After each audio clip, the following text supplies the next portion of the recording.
Good evening. I'd like to call tonight's Common Council meeting to order. Today is Tuesday, July 8th, and it is 7 p.m.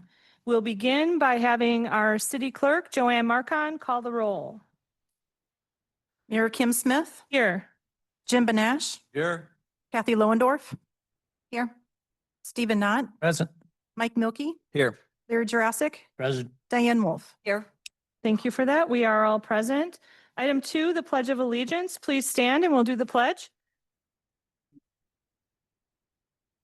I pledge allegiance to the flag of the United States of America and to the republic which stands one nation under God, indivisible, with liberty and justice for all.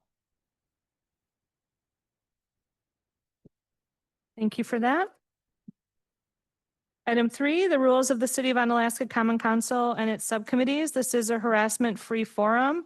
The City Council and subcommittee meetings shall be conducted in a courteous manner. Citizens, council, and committee members shall be allowed to state their positions in an atmosphere of slander, obscene remarks, or threats of violence. Sufficient warnings may be given by the Sergeant at Arms or the chair at any time during the remarks, and in the event that an individual shall violate the rules of decorum as set forth, such person may then be cut off from comment or debate. Item 4 is our time for public input. If you choose to give public input, now is the time to do so. Please come forward, begin by stating your name, your address, and limit your comments to 3 minutes per individual. See a lot of familiar faces in the audience. Come on up. Jerry, you want to come first? Begin by saying your name and your address. My name is Jerry Every. I live at 801 Troy Street in Onalaska. And I want to talk to you tonight about the wheel tax.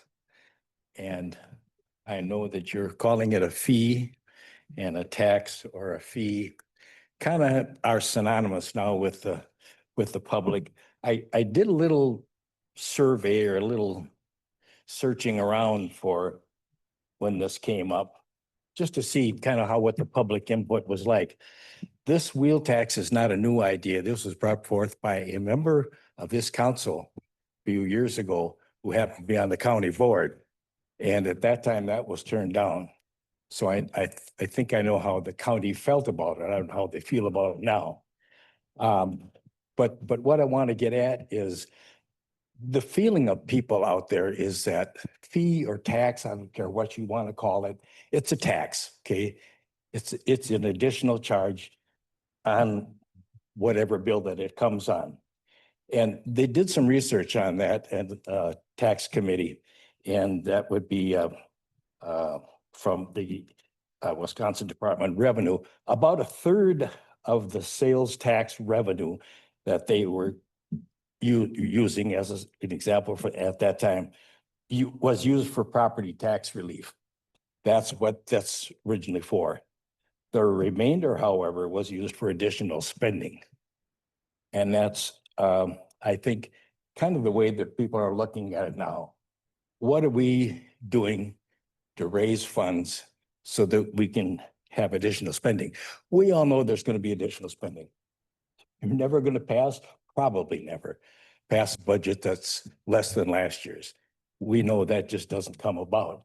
There are various reasons for that, and inflation being just a little one of them. But that happens. So what I want to get across to you tonight is I think this is the wrong avenue that you're using to bring this forward. And I'm not calling it, some might call it underhanded, some might call it sneaky. I don't think you're underhanded or sneaky. But what happens when you bring something in under a consent agenda is what I'm talking about. And that, according to Robert's Rules of Order, which we all take an oath to follow when we're sitting in your seats and in these seats, says that something like that, a consent agenda or universal consent, might be used to pass something that's not very popular and would like to be hidden or downplayed a little bit. And I think that's probably what might be going on here. Then I looked at the tax itself and what you're talking about. 3 minutes. I will say that our administration was very open about this, that it was needed for additional spending.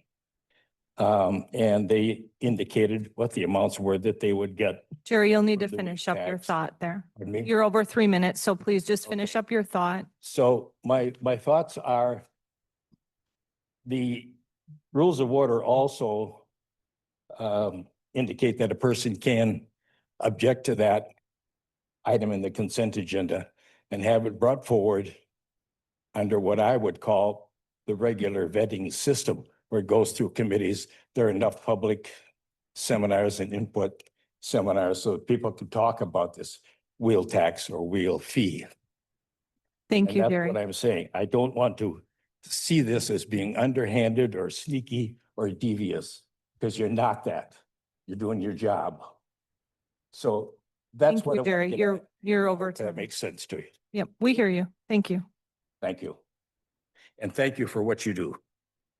We appreciate you too. Okay, whoever wants to go next, come on up. Oh, we have a lady from the back. Oh, you. It's okay. So just start out by saying your name and your address, and then you do have 3 minutes. Hi, my name's Charlie Slack. I live up on 428 Fifth Avenue North. And I had just heard about the wheel tax this morning on the news, was the first I knew about. And I would just like to say I'm totally against the wheel tax. I feel that as retired residents of the city, we're all on a budget too. And when we run out of budget money, we just can't go to Social Security and somebody say, we need $25 more. You have to fit it in your budget. And I feel that the city could maybe work better on making some budget cuts. I see a lot of misused money in the city, like we have many unused playgrounds that we spend a lot of money on, and you see a child there maybe once every 2 months, if that. And then we have the unused bike lanes. And I think there should be some way that the city can make some other budget cuts somewhere, maybe hiring freeze, pay freezes for a year. Or if we were that short of money, why do we build that new dash center? Maybe we should have reserved some of that money in the piggy bank to cover expenses now, so. Because if we add this tax, that covers pretty much everything except lawnmowers now, because we have bike, animal, cars, and we had the wheel tax. That's the only thing left. So I appreciate everything you do. You guys do a good job, but I just, in conclusion, I feel the wheel tax is wrong, and I wish it gets voted down. Thank for you, your time. sir.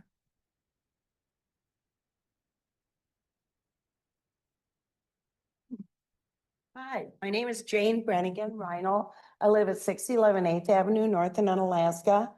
I'm rarely ever here, so you don't know my face. Maybe he does. I do speak to him. Here goes. Congratulations, all of you. You've got the entire city buzzing, and it isn't pretty. But I want you to know, if you haven't heard, the whole town's talking about this. I'm just basically gonna pose some questions. Why did we just hear about this now? An emergency meeting set recently? Really? Emergency meeting? But this was coming down the drain. I don't exactly know what this transportation rate raising is, but as I want to add to this man and the man before this, there's been some crazy spending. A really expensive electric sign right outside our door. And the other one down here at Dash. Come on, if you really need money on something, you're gonna tax us some more? I'm a senior, I have one car, no real big deal. But I did hear, I believe it was our mayor on television in the news, but it was a lady, I don't know if it was you or not. That said that, I got it in here somewhere, that we need to start, we can only add a little at a time. What does that mean? $25 coming up, and then next year another 25 or something more, or some more later? Because you did say that. You can only spend a little at a time. You can only add a little at a time. That's really scary to me.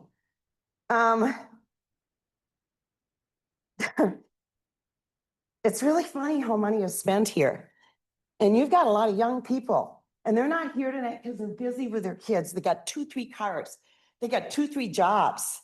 And now you want to start charging $25 a car a year. That adds up.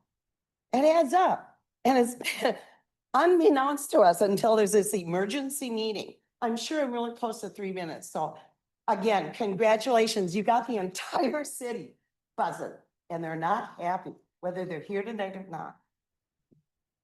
Thank you, ma'am.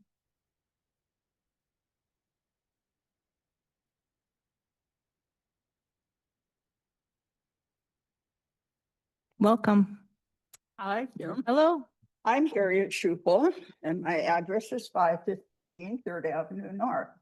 And I'm here to speak on that wheel tax. I am not for the wheel tax, and I think if any decision is made on that, it needs to go to a referendum. I feel that we have not been informed if that $25 is going to be for 1 year, 10 years, or 20 years. And we haven't been told how long that contract would be. Is it going to be just several years or longer? And I just feel that it's kind of also putting a burden on young people. We have children that are probably 16, 17 years old that have saved their money in order to get a car. And that car would be in their name, not in the parent's name. They would be charged a $25 to start with.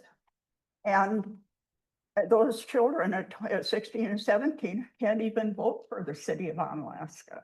And they cannot drink. They cannot go into service unless they have a parent's signature. And I think that would be a terrible thing to put on to them.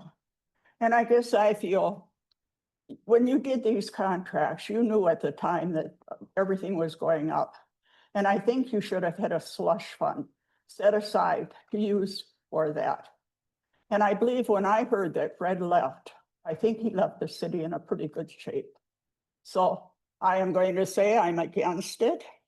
I do think it should go to a referendum. It should not be made a decision by the council. It's affecting the people of the whole city of Onalaska. So I ask for you to consider that if you're going to do it. Thank you, Harriet. Is there anyone else? Welcome. Hi there. My name's Adam Trudell. I live at 929 Sunset Place. Like most of the people that have spoke here, I recently heard of the wheel tax actually over the 4th of July weekend. Just wanted to speak against it. I recognize there is a budget shortfall. I recognize the tax levy can't be increased.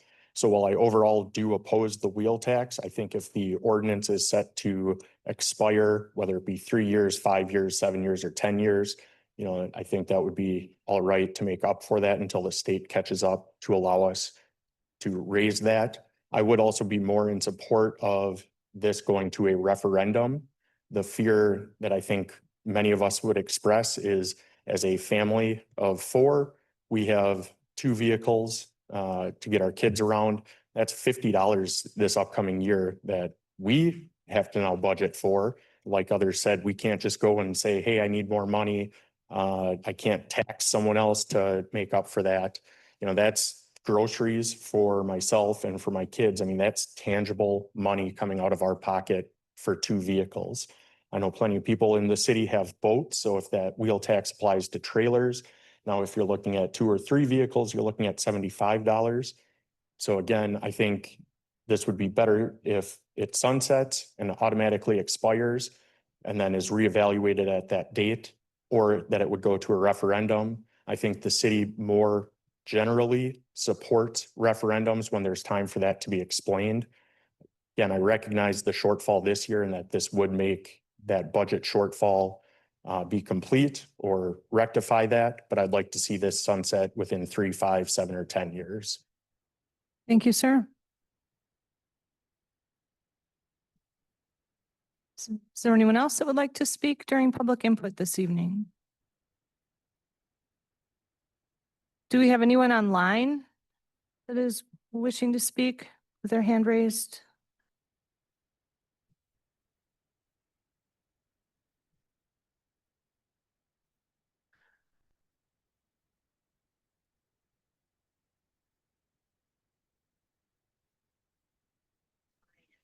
There was one gentleman I spoke to on the phone that said that he may view online. But I wasn't sure if he was going to want to give public input or not.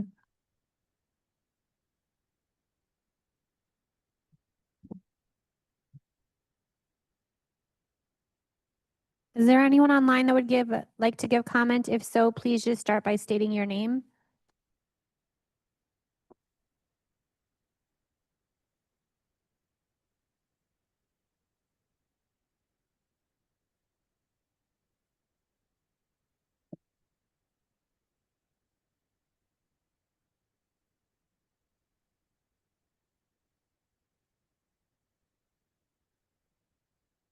Not seeing or hearing anyone online. Is there anyone else in the room that would like to give public input?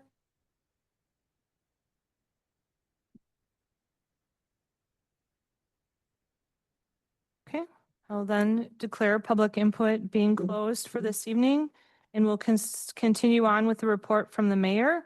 Item A is introduction of the new school district superintendent, Ben Barton. I'd like to welcome Ben up to introduce himself to the Common Council.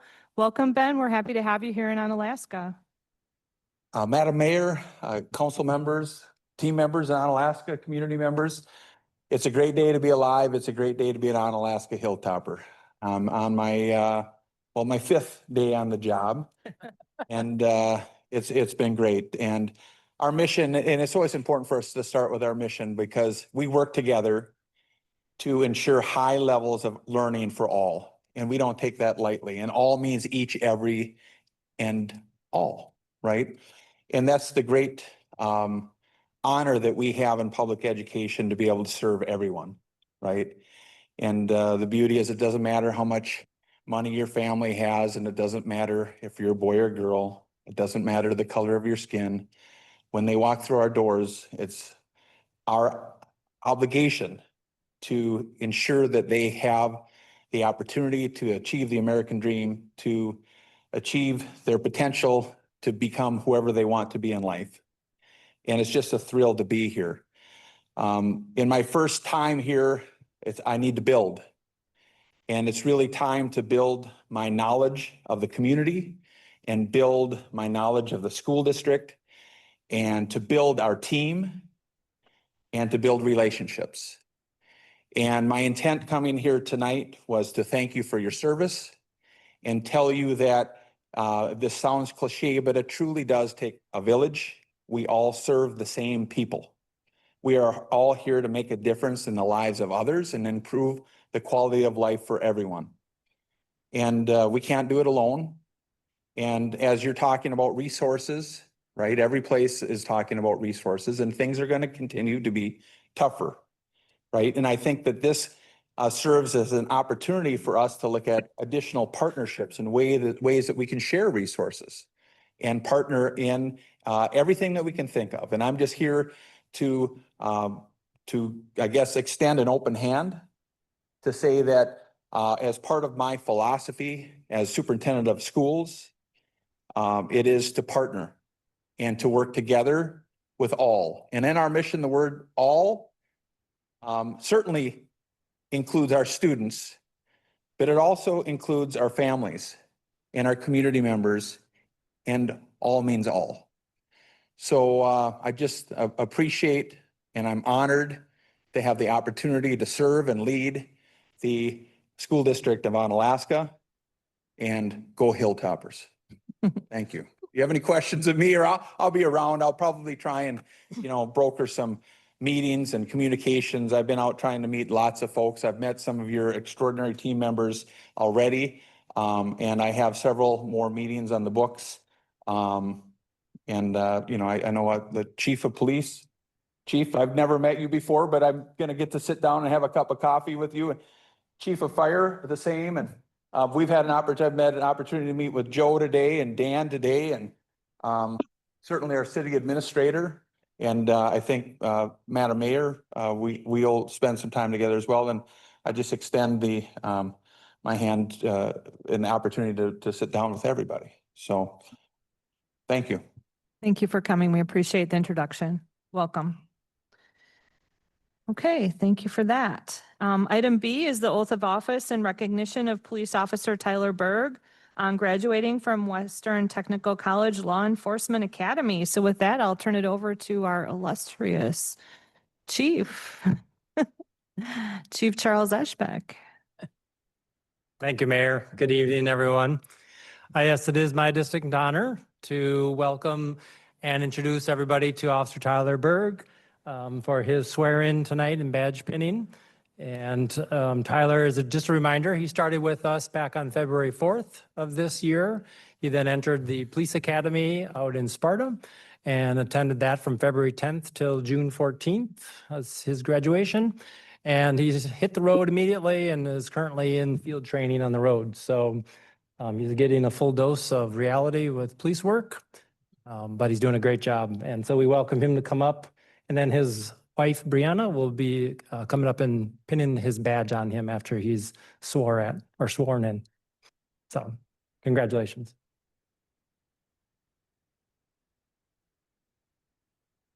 You could raise your right hand, repeat after me. I, Tyler Berg, I, Tyler Berg, having been appointed to having been appointed to the office of police officer the office of police officer for the city of Onalaska, for the city of Onalaska, swear that I will support swear that I will support the Constitution of the United States the Constitution of the United States and the Constitution of the state of Wisconsin, and the Constitution of the state of Wisconsin, and will faithfully and impartially faithfully and impartially discharge the duties of said office discharge the duties of said office to the best of my ability. to the best of my ability. Congratulations. Thank you.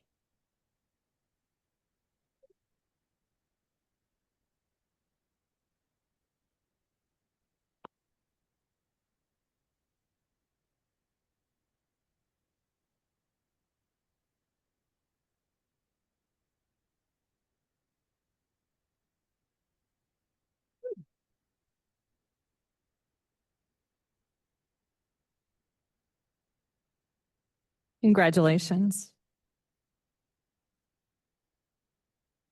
Right. Item C, appointment of Terry Gable to the Parks and Recreation Board. In your packet, I inserted a brief bio from Terry.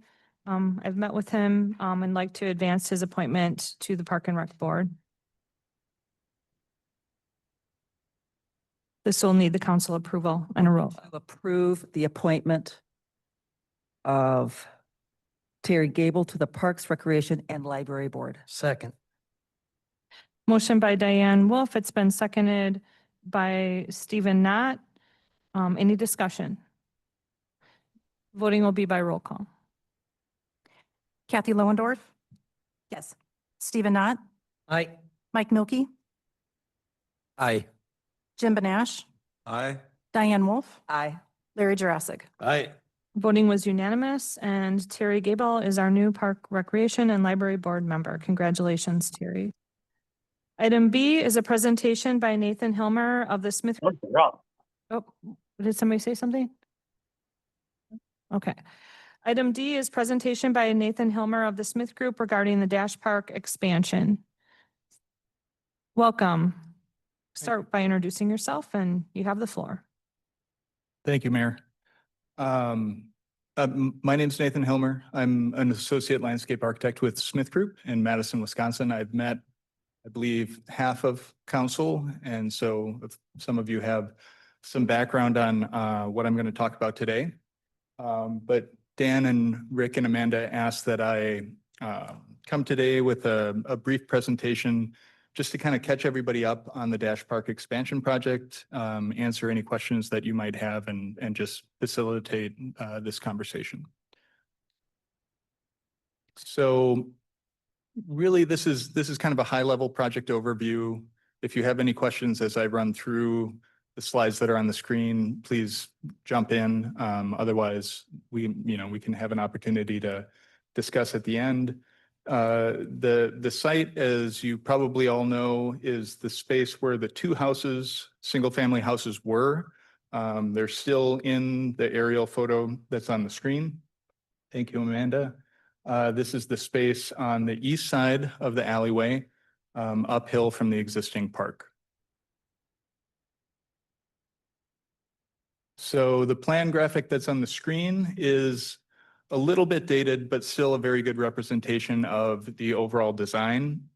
This is kind of a snapshot of where The design was, I believe, in April, when we were about 30% complete with the process of going through design and documenting the improvements for a contractor to build the project. And what I flagged there and on the upper right, which is the southeast corner of the park, is the one area where this graphic is a little bit out of date, and that is that entry off the corner of Irvin and Third Street has been a little bit simplified. So instead of that kind of meandering entrance with some seating, it's a more straightforward and direct entrance into the park.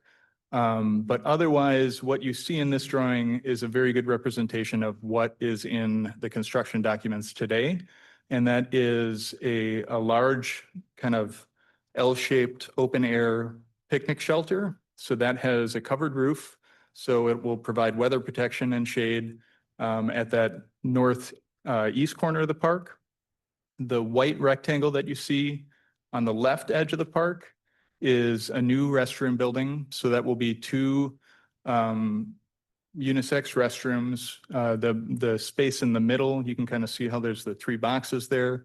The space in the middle is a mechanical room that will serve the fountain or splash pad. The fountain is that large, thank you, Amanda, the large space in the middle of the park. And we'll see a little bit more detail in a minute here about that space. Then as we move west or down on the graphic towards the alley, there's an open lawn space, and the pathway that you see kind of ringing the park is our accessible route to get from that upper park down to the existing park.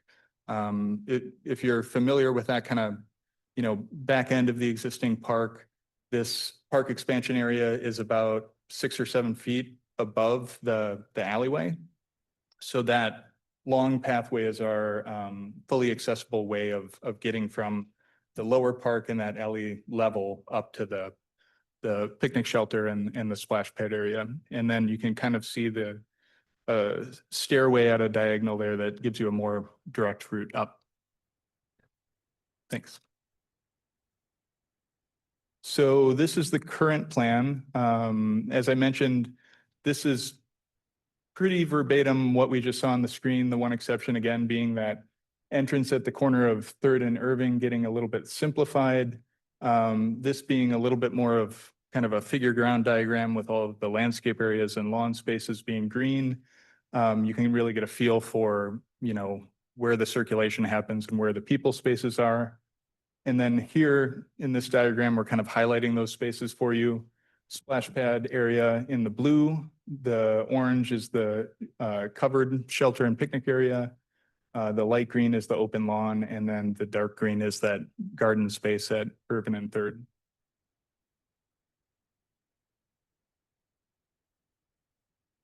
And then just to kind of help everybody understand the scale of the fountain within the park, this is a project we did in Watertown, Wisconsin. As we kind of roll through a couple slides here, you'll get a feel for the scale of what we just saw in the pictures overlaid on the park, just for reference. So this is the plan from the Watertown project. The blue circle is highlighting the fountain or splash pad in that particular project, which is about 2,200 square feet. This is that same blue 2,200 square foot area overlaid on the existing park. So a pretty good comparison in terms of the feel of what we saw in the picture to the park expansion area. And then just a quick graphic. I know there's been some dialogue about the location of the fountain relative to streets around the park and adjacent spaces. So this just gives you an understanding of the offsets or the distances between the edges of that fountain and the adjacent roadways and sidewalks, which is difficult for me to read here, but I think we're about 25 feet from Third. I think we're about 47 feet from Irvin, and then 52 feet to the alley. And it's worth noting that the plan for the alley is to maintain the alley as is, but add vehicle rated bollards at either end of this section of the alley. Those will be removable by city staff if you want to bring food trucks in for an event or something like that. But on a day-to-day basis, that will prohibit any cross traffic through the alleyway. And then just to give you a feel for the fountain itself on this particular project, the image on the left is just an early test fit of how do we see these features working? And then you see how that's translated to the plan on the right. And if we jump to the next one, Amanda, this gives you a feel for the different elements that are being proposed for this fountain. So there's a combination of two features. There's these kind of arching jets of water. That's what you see in the bottom right. I believe there's 10 of those. And then there's 3 of what are called the leapers, which is on the top right. And those are kind of cool because it's actually a jumping laminar stream of water. So it sort of stays as a stream as it leaps across the space. So kind of playful, but we had to be careful with how we use those because we are using potable water with this system. So we're trying to be conservative with how we use that water.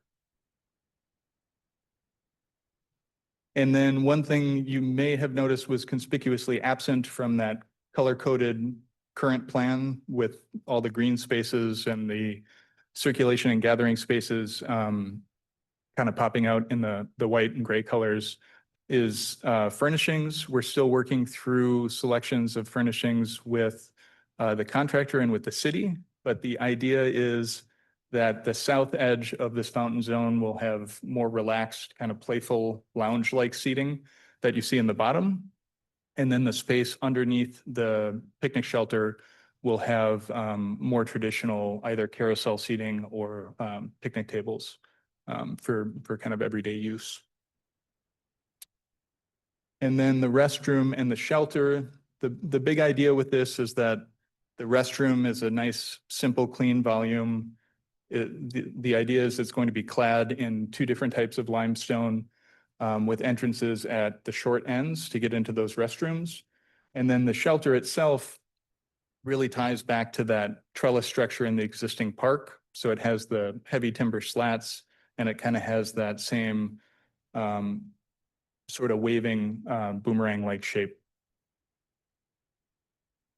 And just a couple of views to help give you a sense of scale. Again, these are a little bit out of date. So for example, in this view, this is a very good representation of the design of the restroom. But as we jump to the next slide, you'll see that or maybe one after this, the shelter design is a little bit more evolved. So here's a couple of views of that shelter, and you can see that the ends of that shelter are meant to kind of visually break up or dissolve and turn into the slats that are very similar to the trellis in the park. And then that center portion where the shelter bends has the solid roof for protection from the rain. So that's a high-level overview of the project from a design standpoint. And I'm happy to answer any questions that anybody might have. Okay, we can do some specific questions. I'll start with Alder Knott. What is the capacity as far as the number of children / adults that can use this park? Well, that's always kind of tough to answer. I mean, on a day-to-day basis, what we have seen at other parks is a few families at a time. You know, they come, the kids run around, they get worn out, and then they cycle on to other things. I know there's been some conversation and some questions about the project in terms of how much of a draw is it? It's not anything that's ever going to compete with the aquatic center, right? It's not a place where parents drop off kids. It's really geared towards young children, families running around for a little while and playing in the water, and then, you know, kids get worn out or they lose their interest. Not a formula for determining what the capacity of a facility like this could be? I mean, I think that's important to know, and how then we have to determine how we enforce that. Yeah, that's a good question. I mean, it's not regulated like a swimming pool. It doesn't go through the same level of state enforcement and permitting that a swimming pool does, so it doesn't have that capacity. It's really only running when kids are pushing the button to use it, right? So it's more a matter of, I think, people's comfort level relative to a busy, crowded, hot day versus, a weekday when it might not be so busy. I could one more. Does the Watertown facility that you have here as an example, do we know what their water cost annually averages? Well, Watertown, I think, was comparable to what we're proposing here. I think they chose to dial back the water usage at some point. We did work with Jared and engineering to understand what the water costs are for the proposed fountain on a yearly basis. The challenge with it is because anytime we use potable water and we're not recirculating water, what we do is we go through kind of a process of choreographing how these things run. So what happens is there's a push button, a kid hits the button, and the fountain runs for a minute and a half through its program, and then it shuts off. And if a kid goes over there and pushes the button again, it'll run again, right? So I think at the moment, if a child or an adult push the button every minute and a half for 10 hours straight without a break, it would be 48,000 gallons of water a day. And that water we're working through the conversation with DNR and permitting agencies. But the understanding is that water will actually, because it's only played in and it's not going off dirty surfaces and things like that, will not have to also go to the sewage treatment plant. So you pay for the water, but you don't pay for the treatment. Does that help? How does it not go to the sewage treatment plant? Well, the state, from a plumbing code standpoint, would actually prefer that it does not, because it's a burden on the sewage treatment plant that they'd rather not see. And because the water, it's effectively potable water that we're using, right? So the only contamination would, be a kid with a dirty diaper and that kind of thing. So the risk of any contamination from their perspective is very low. And really the only concern is chlorine that's residual in the water supply. But chlorine is very volatile. And so as long as it's moved through pipes and through the open air, by the time it gets to a natural water body, it's dissipated. So you have a dozen kids out there in the summer who are hot and sweaty and the water's running down them and it's going back in. How does it remain potable if it's not being treated? It doesn't remain potable once it goes into the drain. It just, from the state's perspective, doesn't qualify as dirty enough to go to the sewage treatment plant. That's all. I'm still confused, but all right. Let's. So it's just, I guess, well, think about it like And this, it's going right? into the Like stormwater system. every parking lot in the city, right, goes into the stormwater drain. Yeah. So this is just clean pavement that doesn't see any grease. It doesn't see any oil from vehicles. It doesn't see brake dust. It's just got some kids playing in it. So all that water goes into the storm sewer too. So we're just putting it into the same place. Which goes to the river. It'd be like if you washed your car in the driveway. I see. So that's what about. So it's not recycling. We have to keep paying for however many gallons we use. She's saying you'd pay for the use of the water, but you don't have to pay for the treatment. wastewater treatment Got plant. it. That's correct. Sorry if that wasn't clear. No, I got it now. Okay. Thanks. Okay, I think Alder Lohendorf was next. The restrooms, are they large enough to be considered accessible? Yes. And do we have any concerns about them remaining open? I'm guessing they're going to be open 24 hours. Do we have any concerns about?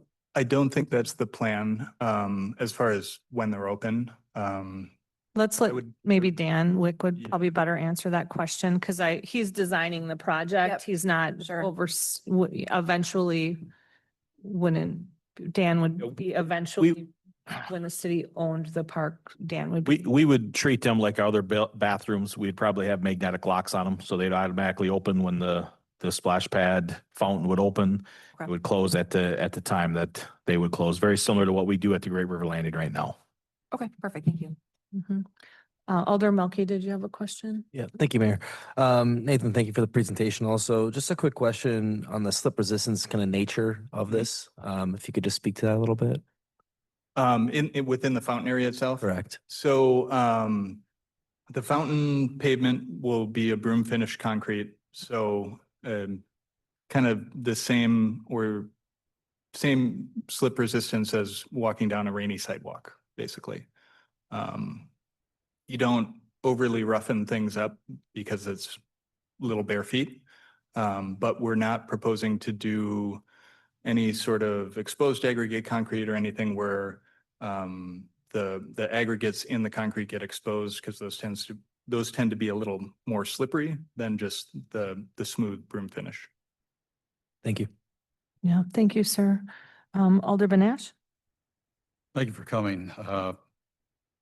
What is the life of the pipes? How long can you expect them to last? And if they need to be replaced, I know costs keep going up, but would you have to dig up the whole splash pad to get to these pipes? That's a good question. I can't give you a direct answer, but it would be comparable to any, it's the same type of materials that you would bury underground for storm sewer piping or potable water piping or an irrigation system. So I can't quote you is it 40 years, is it 50 years, is it 60 years, but it's all industry standard materials. So I'm sorry, I can't give you an exact answer. I could chime in just a little bit. I think it's comparable to the pool. I know we've had some leaks over the years with the pool, but the pool is a much more robust system. It's probably 10 times the amount of piping you're going to see here.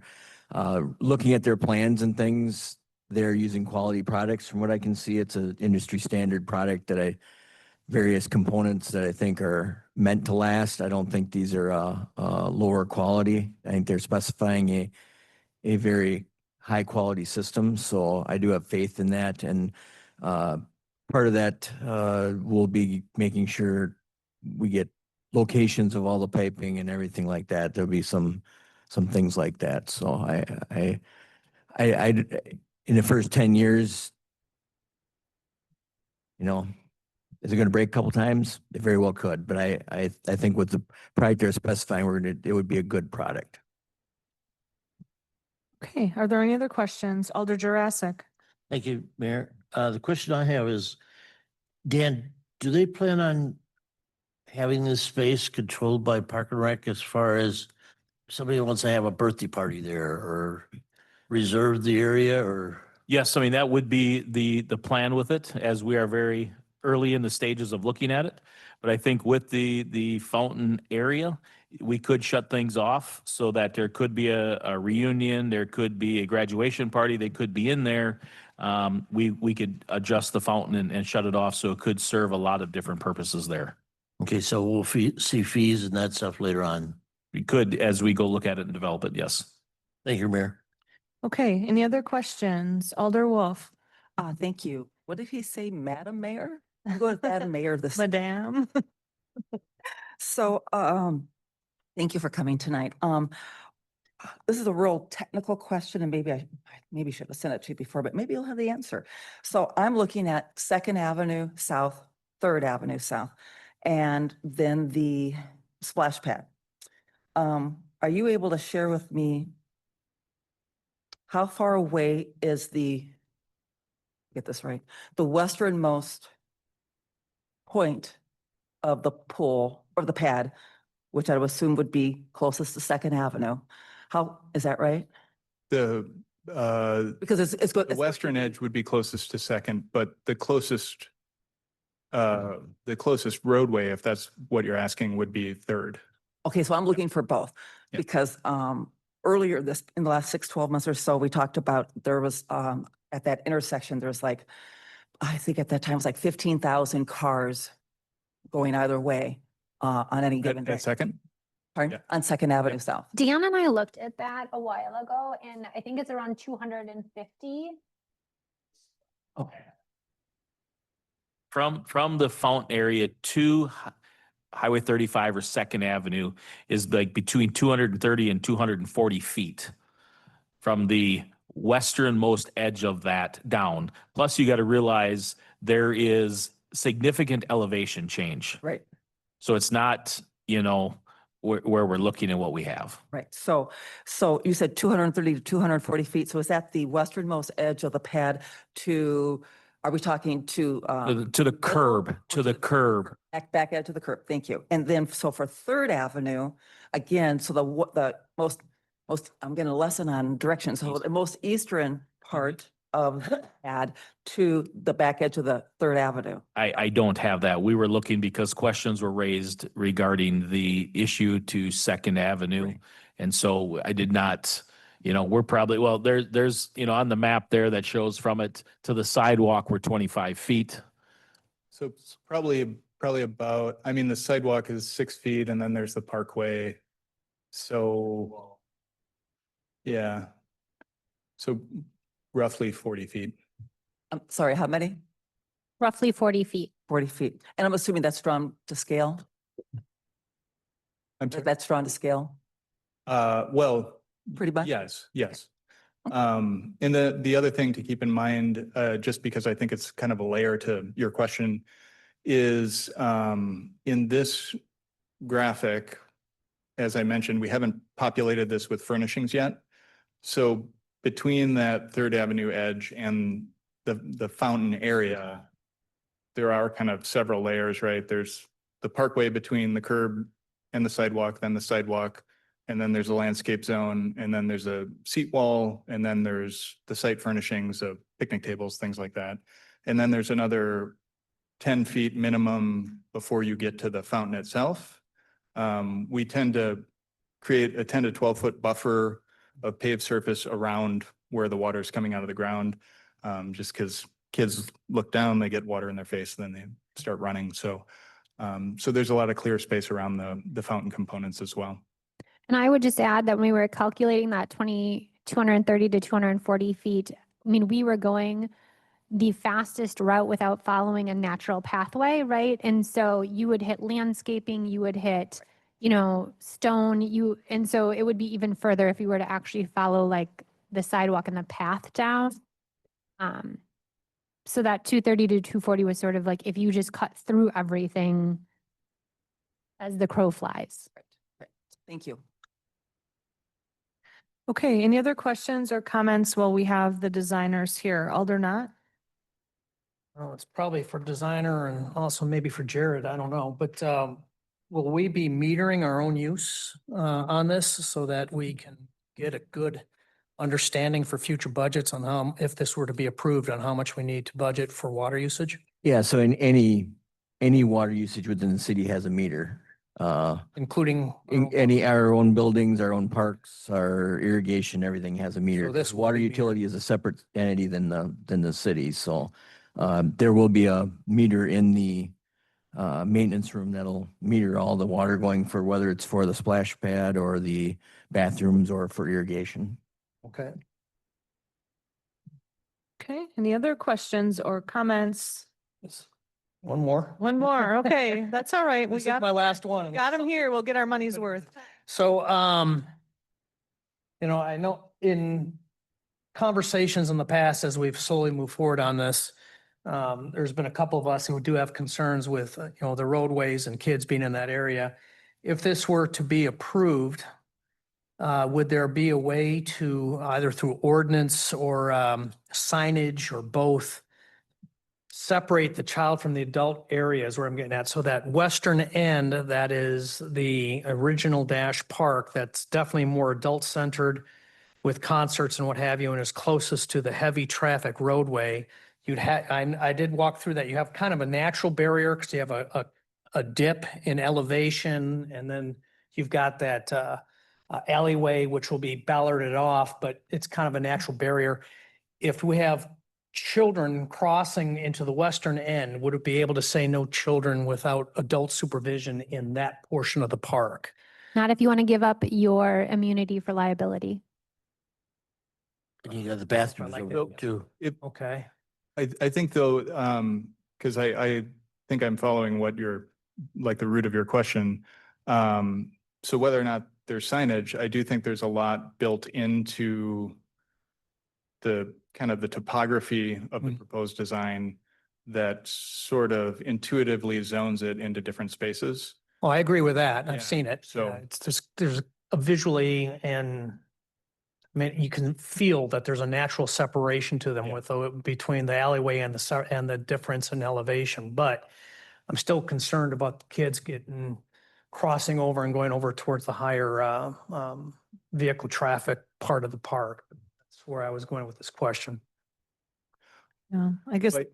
It might be helpful, Amanda, if you don't mind, if we could go to those photos from the Watertown project. Because that particular splash pad, and I'm not saying that just because it works somewhere else, it's the right solution everywhere, but the view that you see on the top left, so the street in the background there is basically Main Street in Watertown. And then the street that would be coming at us on the left side of that image is kind of not a Werner, but a sort of a pedestrian oriented street that's between the library and the park. So this is very much kind of Watertown's version of your Second and Main Street, right? So imagine taking the splash pad that we're proposing in the upper park and putting it in that plaza where the Christmas tree goes in Dash Park. That's what we did here, and it works great. It's well used, and it's very functional because, you know, similar to what we're suggesting for the Dash Park expansion, if you needed kind of a secondary space during a performance, or if you wanted to have a performance in that upper park, you can turn the splash pad off and it does double duty, similar to what it does here. So again, not saying this project is a facsimile of that one, but I think we're much farther removed from, you know, any considerable traffic on this project than that How particular about project. signage or warnings, not necessarily towards the customers in the park, but towards the drivers on Second Avenue? Would there be anything along there that we could do to kind of warn them, you know, children in the area or what have you? We can, and we probably will. The one thing I will give you, my dissertation I give when I get a citizen that calls, is I'll put up the sign for 6 months, and sometime I'll go out and we'll take that sign down. I'll call you a week later when you drive by it every day and ask you if the sign's gone, and you won't even know it's gone. So anybody that drives by there every day, it becomes part of the landscape, and it doesn't, unless it's flashing or it's got something that's activated unless it's activated when something's happening, it just becomes part of the landscape. That's the reason the rapid flashing beacons work so well for pedestrian crossings, because the pedestrian literally pushes the button and it's right at the direct height of when you're driving. But So rapid flashing, say during daylight hours in the summer, we couldn't do? we could, if you go down to Second Avenue Southwest, we've got forklift signs down there, because during the day, Northwest Hardwoods runs their forklifts on the public right of way across the railroad tracks. That's the only way they can get across the tracks to work on both sides of their facility. So there are flashing forklift signs down there. That would be a good example of something that we could put up that would be flashing, could be programmed to flash from a certain time to a certain time, or 24 hours a day. Okay. Yeah, obviously I still have concerns about safety. I think there's a way to meet it, but I don't know what that is just yet. So I'm open to ideas. Okay, thank you for that. I have a couple different sorts of questions.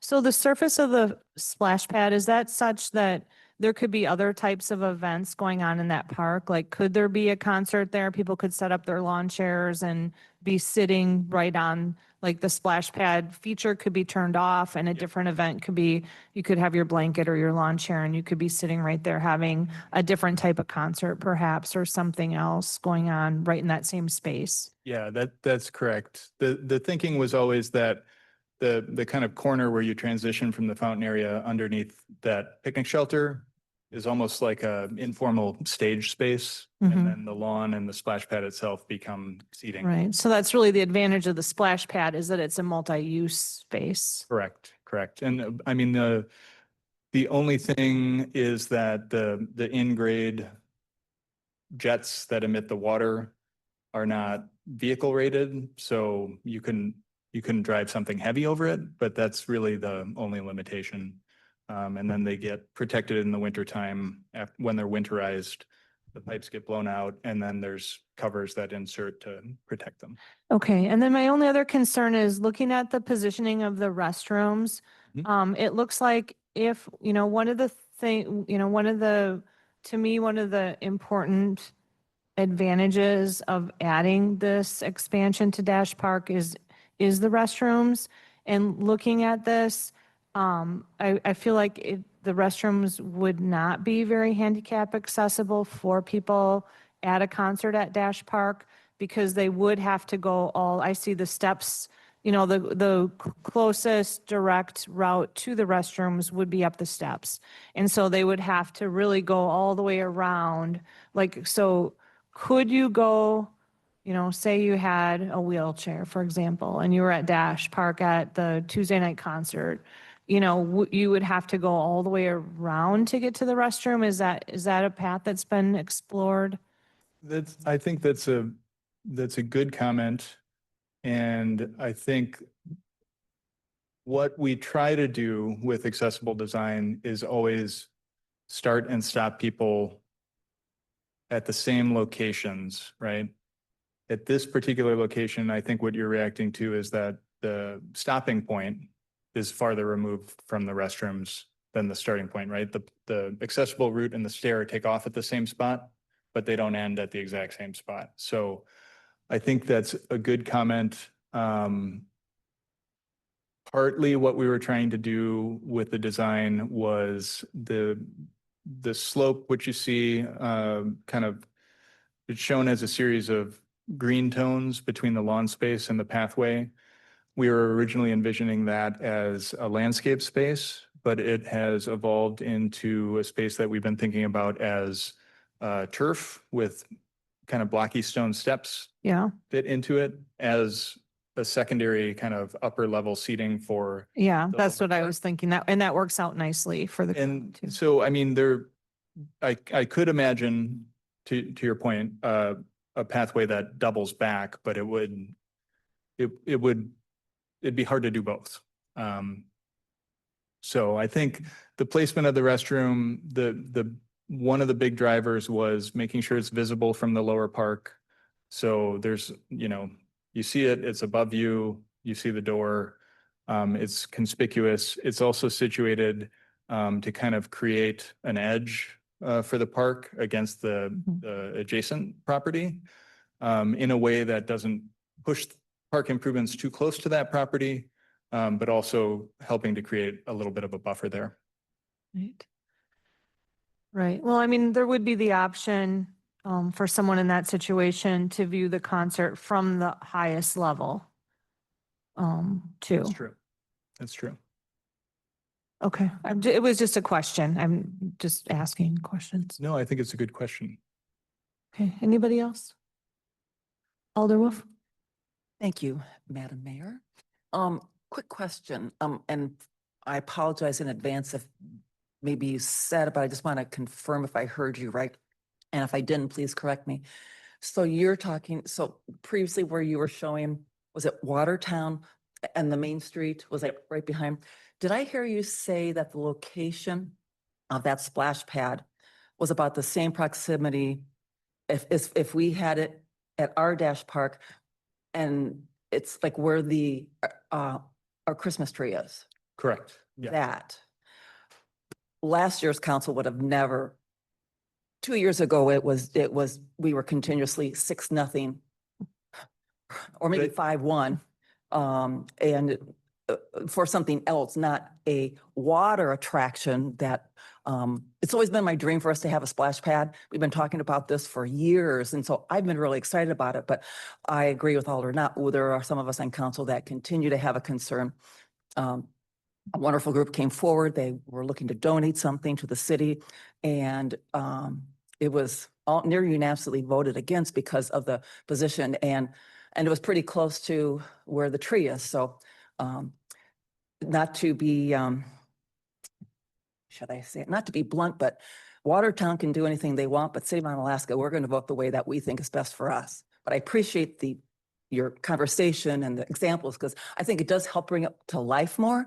But at the end of the day, I appreciate you saying that, but that does not necessarily mean it's going to be right for the City of Onalaska. So. Right. Yeah, I totally understand. I'm not saying that you were just explaining it, but I just want to go on record for saying, the last thing I want to be is called a hypocrite. I continue to have concerns. I'm hoping that I get to a decision soon, or sooner rather than later, but I continue to have concerns also, but thank you. Okay, Elder Milky. Yeah, I just have one kind of follow-up comment to that. So I know we're kind of talking about the rock and sunfish, and where we ended up putting those is actually. Okay, that is off topic. Oh, sorry. for I'll this, just I say it's- think. Sorry. I mean, unless someone disagrees with me, I think what we're talking about right now is the presentation Okay. regarding the Dash Park expansion. Okay. Any other questions for Nathan? Okay, thank you so much, Nathan. Appreciate it. Thank you. I appreciate the time. You. Okay, item E is discussion on municipal finance levy limits and expenditure restraints. And I added this on here because I felt like we had at our last, when we had our annual budget strategy meeting, and we talked and we had that meeting, I think that we just kind of missed having discussion about that at the very front end of that meeting. And so this maybe isn't so much a discussion, but just an informational piece that I want to add here. And then I think Rick has under his report an opportunity for the council to see where they want to go with this, if they want to do additional strategy discussion, whatever. But I think some of the comments that we've had during the past week and in our public input this evening has given us an opportunity to see a lot of really the misconceptions that the public have about what happens in city meetings and how information gets put out to the public. Definitely the budget strategy meeting is part of our routine business. It was an open posted meeting. The process that the council goes through and the staff every year is that the staff prepares the budget under the direction of the city administrator. That process starts, it's probably ongoing at all times. The staff and administrator can speak more directly to that. But really the city council directs the city administrator on what they want their priorities to be for the coming year. And that's what that budget strategy meeting is all about, which is what we had several weeks ago. And the outcome of that was moving forward with the fee on the vehicle registration. But part of the reason why we were wanting to move to that was because of the levy limits. And so I asked the best person to talk about that is Sabrina Steger, our finance director, just to give a super brief, and this is a simplified version of municipal finance when it comes to the expenditure restraints and the levy limits, because this is really what drives municipal finance, which is complex. And it is not the same as personal budget. It's not the same as banking and some other finances. And there are very few people that are experts on municipal budget. And Sabrina Steger is an expert on municipal budget. And so we'll let her speak on that. And this isn't really about, this isn't about the city of Onalaska not being fiscally responsible, because I think the city of Onalaska has always been very financially conservative. We have an excellent bond rating. We have sufficient financial reserves, and we do spend our money very wisely, in my opinion. So really with that, I'll turn it over to Sabrina to share some specific information. It's always been our intention, I think all of us, to be very transparent about our process. And so I'll turn it over to you, Sabrina. Thank you. Thank you, Madam Mayor. So in front of you tonight, I did give you a couple of handouts. The first one, if you get really bored at night and you want to learn more about the expenditure restraint program, this is a document that came straight from the Wisconsin Department of Revenue. part of my training here at the city, prior to coming to the city, working in municipal government my entire career. First, I was an auditor, then I worked in it, and then I taught on it, and now I'm here. One of the other things that both myself, Joanne, our deputy city clerk, Stacy, and then my backup, Karen, we all attend the Municipal and Clerks Institute, and we learn even more about municipal budgeting. So it's a really great program. I went through it in my time here. I could have taught some of the classes, but it was really informative. Karen's going next week, but it's just, as the mayor said, municipal finance is a different animal. It is not your normal running your business or running a checking account, your personal finances. It's very different. So in front of you, first is the expenditure restraint incentive program. So the couple things that I want to state is first, the expenditure restraint program, you qualify for this program if you meet two criteria. The first one is you have to have a mill rate that's above 5.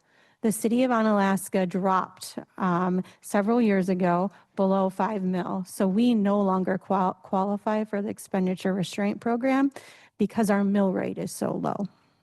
For people listening who don't know what a mill rate is, can you just briefly say what that is? Yep, so the mill rate is you multiply the value of your home by the mill rate to figure out how much you're going to pay in taxes. So when you get your tax bill, there's a mill rate for the city of Onalaska, there's a mill rate for the county, there's a mill rate for the school district. And all of those added up together is the total. And if you multiplied that by your assessed value on your home, then that would tell you how much you owe in taxes. So when we go through these different processes, we're going through a reval right now, the mill rate changes. So your home value may increase and the mill rate's going to decrease, okay? So we no longer qualify because our mill rate is so low. It's above the 5 mil. So the second qualification is that the municipal budget for the year before the payment has not increased over the prior year's budget by more than an inflation factor. So that is given to us by the state every year. So there's some more information related to the expenditure restraint program on the first 3 pages. But if I can draw your attention to the next sheet that has some highlights on it, this is what the expenditure restraint looks like for the city of Onalaska. I came to the city in 2021, and what I can tell you is for 2020, 2021, that budget had already been passed when I came here.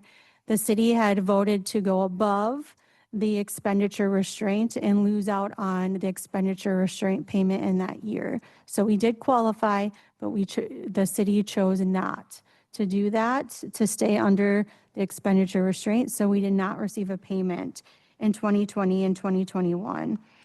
Then for 2021, 2022, we did meet the expenditure restraint cap.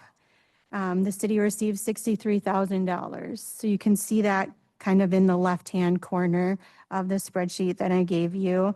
Then in 2022, 2023, our expenditure restraint payment went down to $7,000. So many years ago, we were getting $150,000. In 2022, 2023, it went down to $7,000 that we received from the state. Then for 2023, 2024, that's when the full reval went into effect, the one we did for 2023, and our mill rate dropped below 5, so we no longer qualify. But what I can tell you, based on how we increased our expenses, we would have qualified if our mill rate would have been above 5. Because we do spend very conservatively in the city of Onalaska. But again, we just don't qualify because our mill rate is so low. Any questions on expenditure restraint? This is a spreadsheet that I prepare every year. I think I didn't even give it to you last year because we don't qualify, but I can definitely continue to pass it on so you understand that we do come in under the inflation factor for the state, but our mill rate's too low, so we don't receive this payment. Okay. Next, in your packets, I gave you a copy of our municipal levy limit worksheet. So this is a spreadsheet that we have to complete every year and turn in to the Department of Revenue. I gave you the 2024 municipal levy limit worksheet. This spreadsheet tells us what our municipal levy limit is. So I want to break down our levy limit. I've done this before. I usually do it at every budget meeting, but our levy limit is really broken into two categories. The first one is the operating levy. The second one is our capital levy. So our operating levy, we are limited by net new construction. So we cannot increase our operating levy. We can't just raise taxes. We can't do that. We would have to go out for referendum. We can only increase our taxes by net new construction. On the last page of your packets, you can see what net new construction has been here in the city of Onalaska. In 2024, we were at 1.52%. 2023, we were at 0.96. 2022, 1.16, 2021, 1.42, and so forth. You can see that on the last page. Then you compare that to inflation. So if we compare 2021, that's when I came here to the city, so I keep going back to that date. Our inflation rate was 5.4%, and we were able to increase our levy by 1.42%. In dollars, 1.42% meant that we got to increase our budget by $118,000, which is not a lot because we felt the inflation in 2021, in 2022, 2023, 2024, and even going into 2026. We're feeling that inflation, the cost of health insurance, to pay a good wage to our staff. So we've continued to feel the pain of inflation over the last 4 years that I've been here and not being able to increase our levy. So this kind of just gives a summary of how much each year increasing our levy limit, what we were able to add to the budget. So in 2022, it was 98,000. 2023, it was 81,000. And 2024 was 132. Okay, thank you for that, Sabrina. Let's just try to keep the questions informational and tight to expenditure restraints or levy limits. And then, as I said, Rick has that other item on the agenda at the end. Does anyone have any specific questions for Sabrina about this? Okay, thank you so much, Sabrina. I appreciate that. Okay, next up, recommendation for approval and/or possible action from the following committees, commissions, boards, or officials. All items listed on the consent agenda are considered routine and will be enacted by one motion. There will be no separate discussion on these items unless council members request removal, in which event the item will be removed from the consent agenda and considered in the order of business in the non-consent agenda. Are there any items the councilors would like removed from the non-consent agenda? Alder Knott. Item L. Item L. Okay. Thank you. Are there any other items the councilors would like moved? Alder Banash? 6N.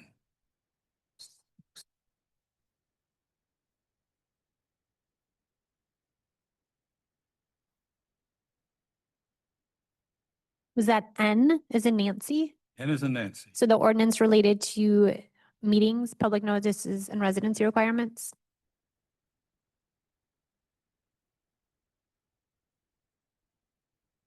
Well, it was.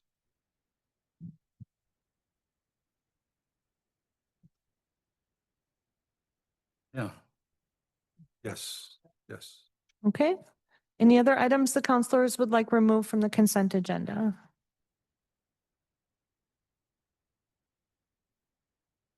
Okay, when you're ready, we'll take a motion to approve the consent agenda or a request to remove an item, either way.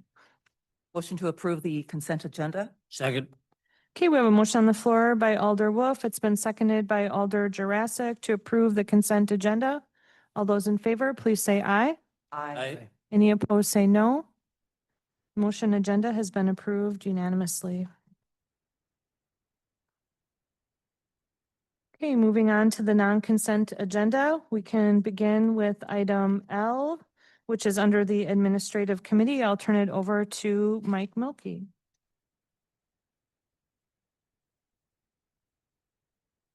Thank you, Mayor. So this was item 6L. This is the municipal vehicle registration fee. Basically, this was in the proposed ordinance to approve the fee of $25 per vehicle for municipal motor vehicle registration. Ordinance number Oh, sorry, ordinance number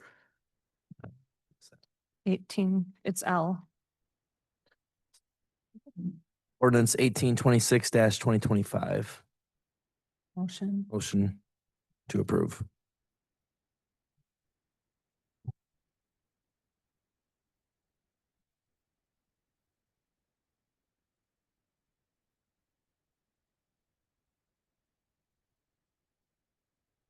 We can't discuss it unless we have a second. Second for discussion.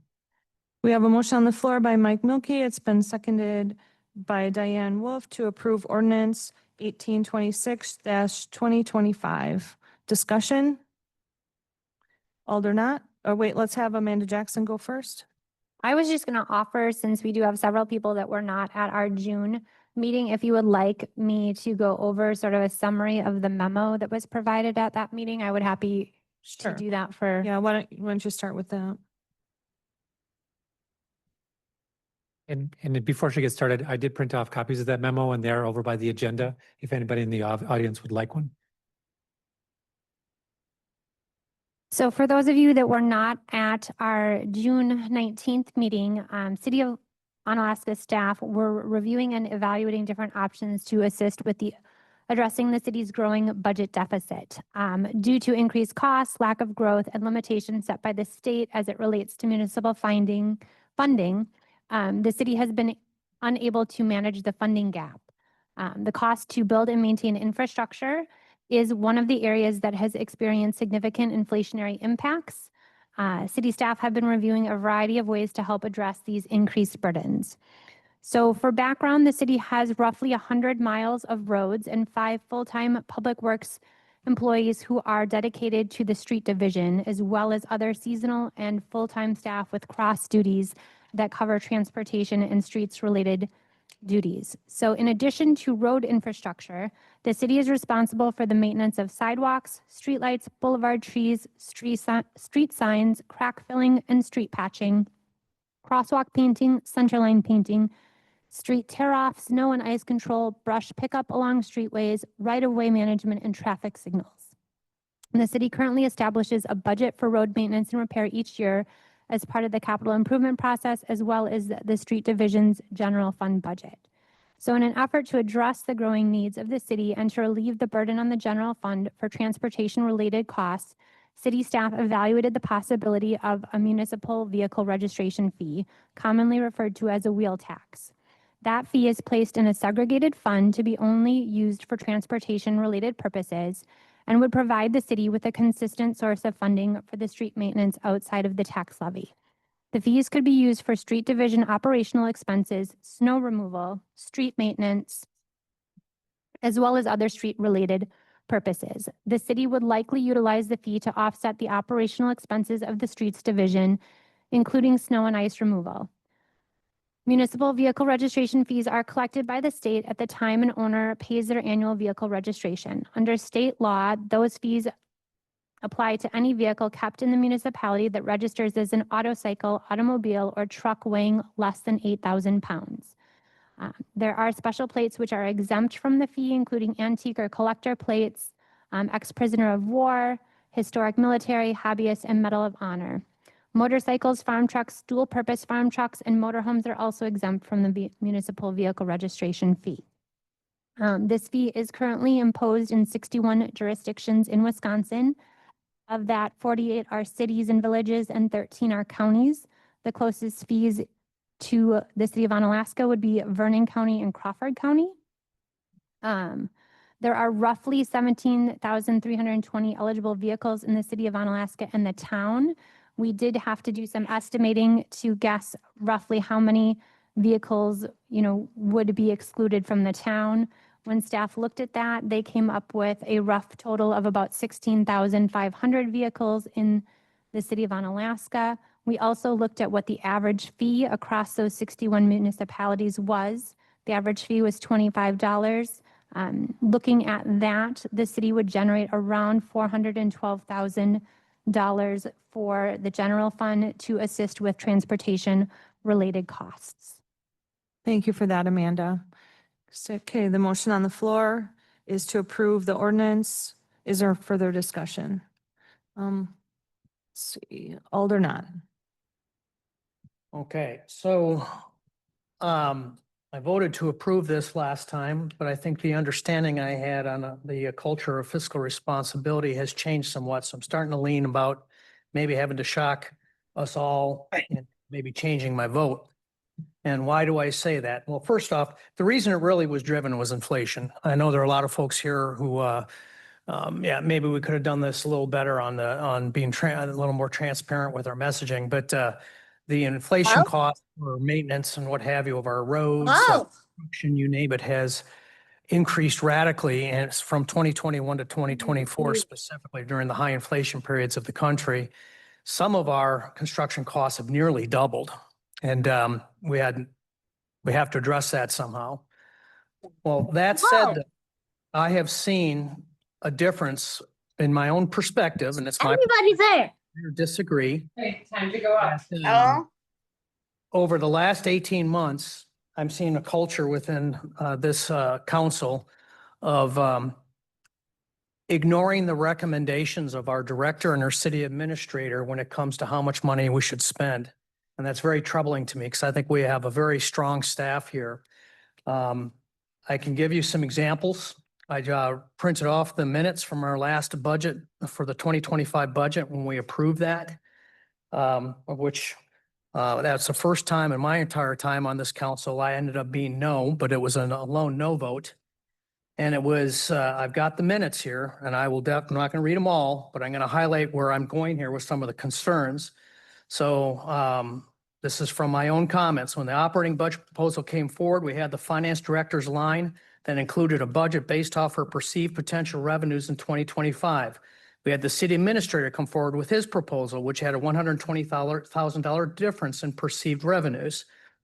And then after initially conversations at the finance and personnel meeting, there was at least one other individual on the committee who thought we had to look at some cuts. And that went rapidly, not only away from that we went to a full $120,000 difference and added additional $120,000 to where we didn't not only meet what the finance director's more conservative recommendation was, nor with was probably a little bit more of a liberal from the city administrator. We actually ignored them both and spent more, which is why I voted no on that. And there were people who obviously that passed despite my no vote. That was the only one. So that's the first one. And then when we just had our last special meeting, referenced this fee, we made ourselves to what we projected would be healthy for at least 8 years. And then within 30 minutes, decided that we would spend by about year 3, pretty much all of that money. The whole purpose was to make ourselves healthy so that we would have, through strategic planning, an ability to figure out a long-term solution to this problem that we're facing right now with the increased inflation and cost. And we've pretty much zeroed that out by year 3 or 4 now. And it's a big concern to me, again, that I was the only no vote on that. So, but we approved this before we decided that, well, let's just spend more. And I just think that it's becoming a point where my perception is we're becoming financially irresponsible on this committee. We have to have a longer term perspective. When we spend money today, that has ramifications year after year after year into the out years on what cost is going to be, whether it be on staff with salaries that have to constantly go through raises in order to meet inflation, whether it be maintenance costs of a new project. All of these things have ramifications that go on forever. And I am not convinced that we're looking at that right now, especially in the area of staffing, hiring more people when we are not totally positive where that money is going to come from. To me, that's not responsible. And that's just my perception. You can agree, you can disagree with it. So if for some reason I'm convinced to go back to voting yes again on this, when we have this vote here shortly, I'm definitely going to be looking at Adam's recommendation of having a sunset on this to still shock us into taking a look at what the heck we're doing. Because the last 18 months, my perception is we have changed the culture of this committee on our financial responsibility. Again, agree or disagree, it's your choice. That's it. Thank you, Stephen. Any other counselors have any questions or comments? Alder Lohendorf. Thank you, Madam Mayor. I like that as well. I also initially supported this fee. I am changing my vote as well. However, it's much different reasons than Alder Not. Although I do agree, we do need to come up with a long-term solution. So we're not finding ourselves in this position going forward. But also after independent research and hearing from community members both tonight, and I've gotten phone calls and emails regarding the issues or the concerns, I've decided to reevaluate my decision. I of course want to acknowledge that all of the departments are working at full capacity. Everybody's stretched kind of thin, and we have dedicated staff that are really working their butts off to try to get things done. However, our citizens are also stretched thin, and we've heard tonight. I heard today, my own personal experience from in life. A lot of people are 2 paychecks from being in financial ruin. And I have a hard time trying to pass yet another fee for our citizens to have to pay, especially after we just implemented the water assessment fee as well, which in theory should have made up for our deficit for next year, from my understanding. But I think that if we need to make up for a deficit this next year, I know Alder Not is not a fan of this, but from my research, according to Government Financial Officers Association, we have 82% of our operating expenses sitting in savings, which far surpasses their benchmark recommendation from my research. That's $9 million that we have sitting in savings that we could use to try to pay for some of these other things. I may not use a bonus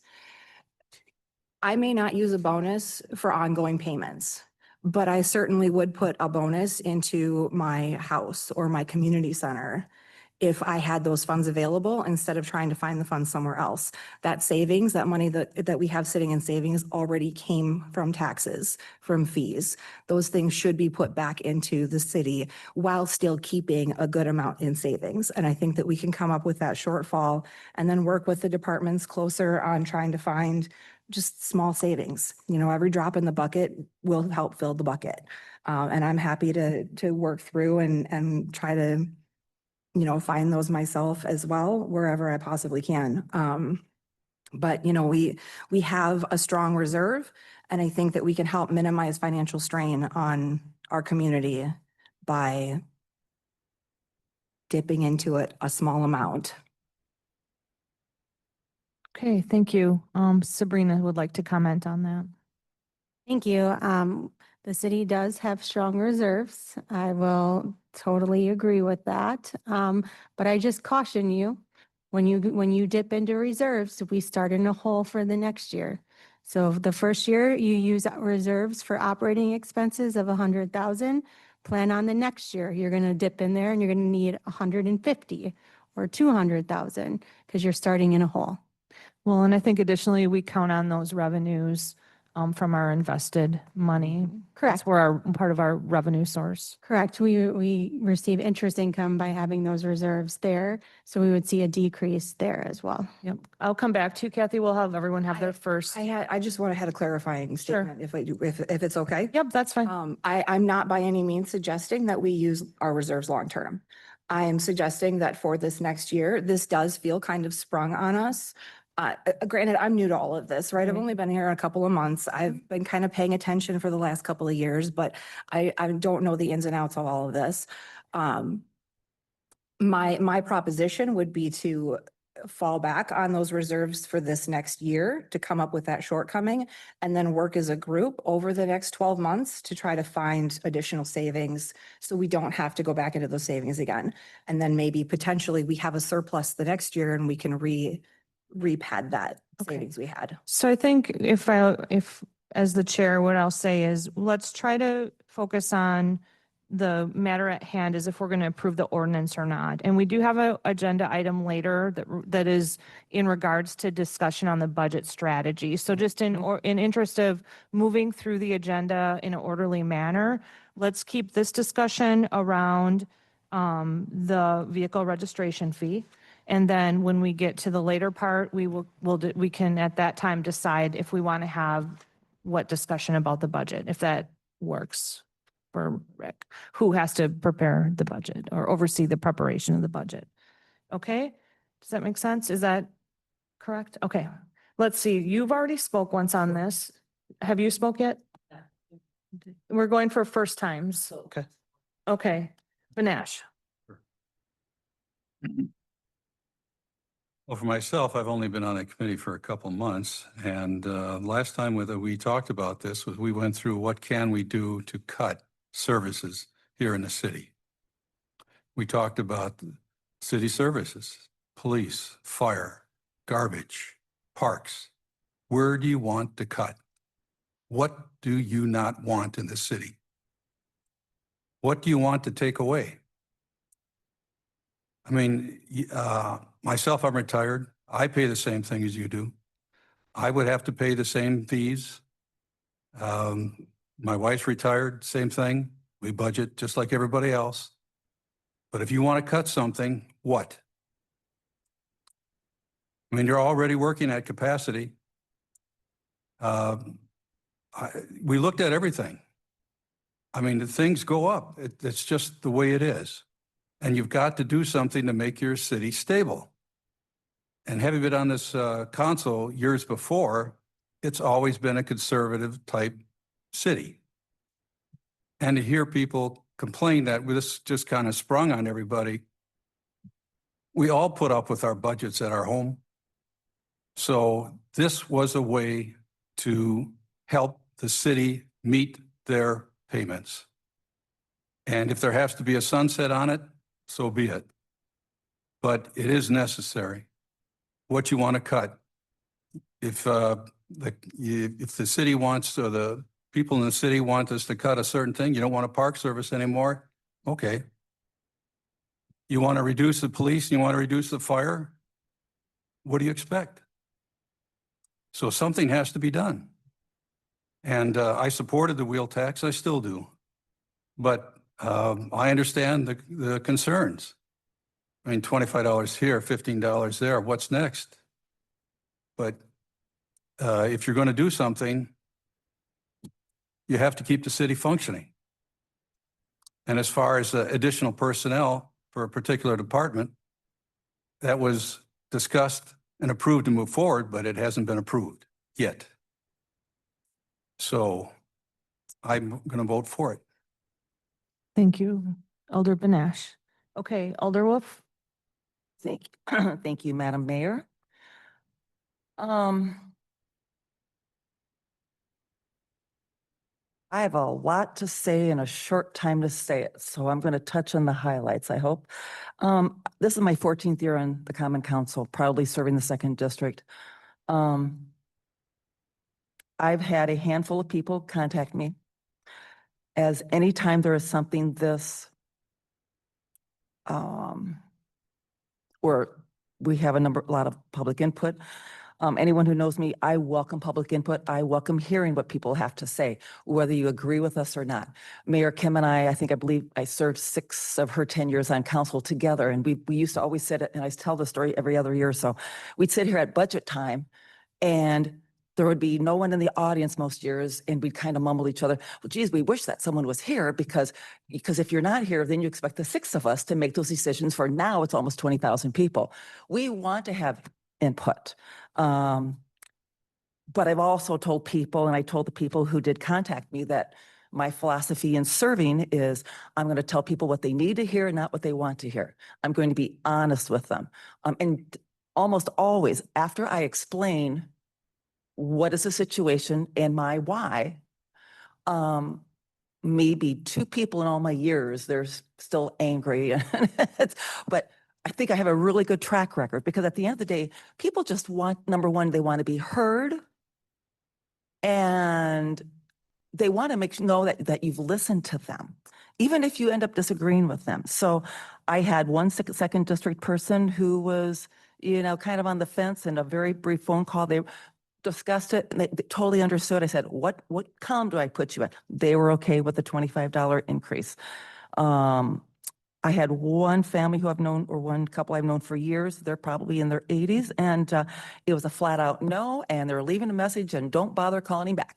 So I'll call him tomorrow with the results, good or bad, whichever how he thinks it. I did have one family call me from my second also.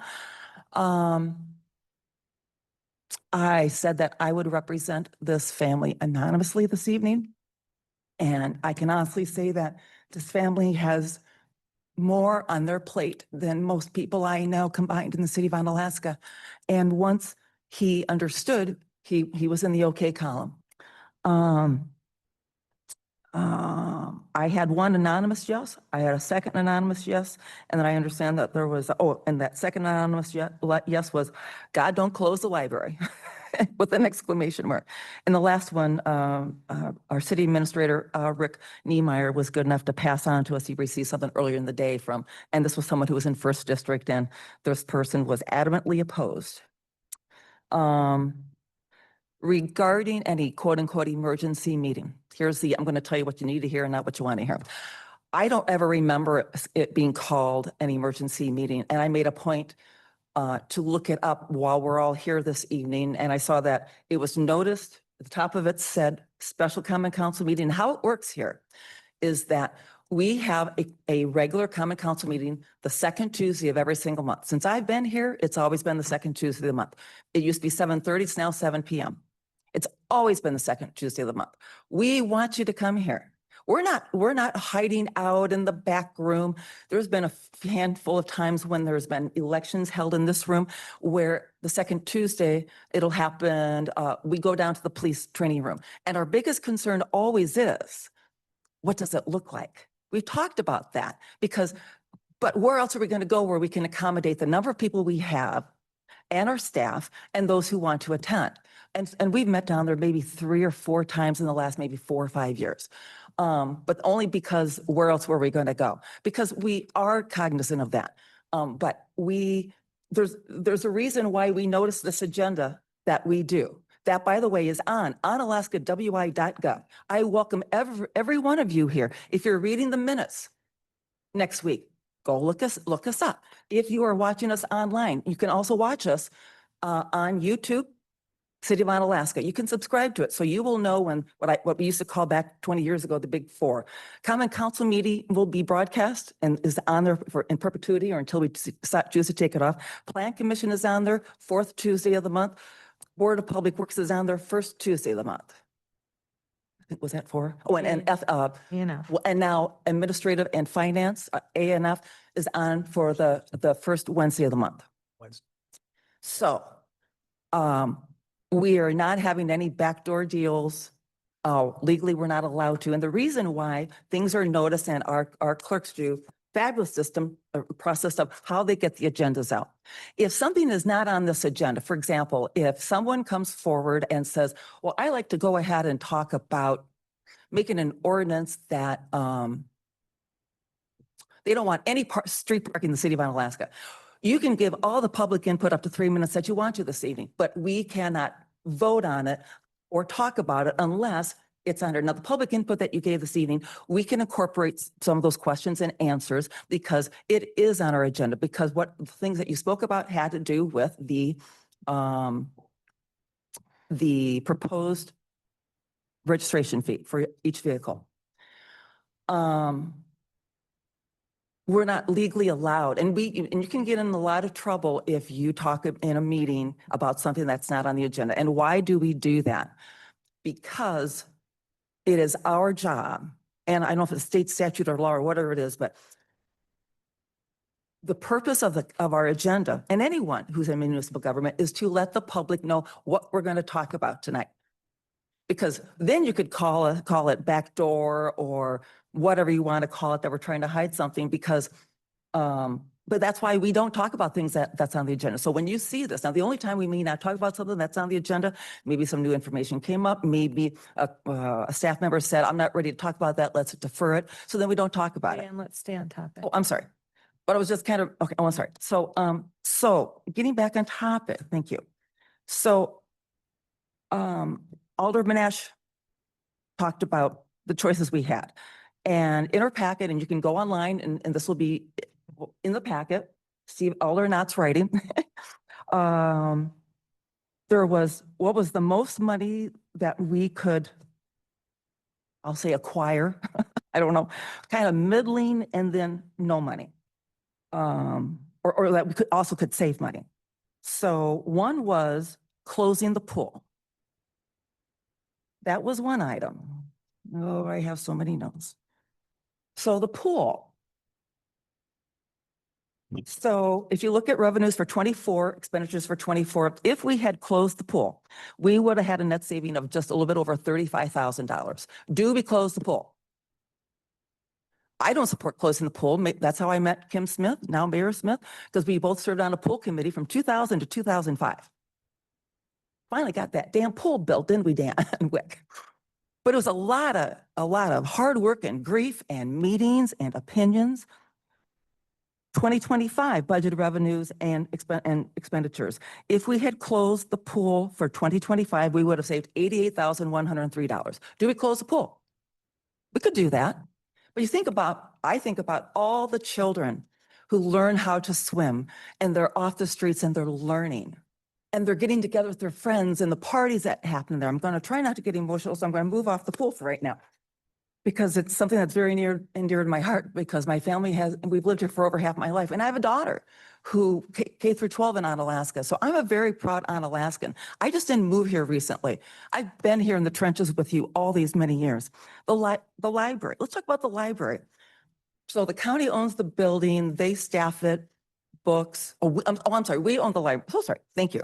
We own the library. I don't want to recap the whole thing in this conversation. We want to keep it focused on the ordinance. And at the end of the meeting, we do can talk have an about that. opportunity to talk about the budget strategy again. So So we can move through the agenda and get to the end. Okay, so, Sorry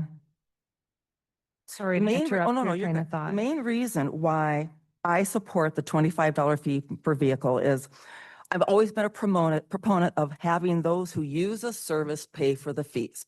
If I know a lot of people who just have a bicycle, they're not going to pay for this fee. There's certain vehicles that will have to pay this fee. No motorcycles, and I believe, Amanda, correct me if I'm wrong, any vehicles over 8,000 pounds will not pay for it either. State sets that. We don't make the rules. We're just expected to follow them. We're restricted to use this fee for very specific line items, typically street related. We're not going to have a slush fund. You look at our 4-year finance director who keeps us on the straight and narrow, as did our previous finance director, 40 years.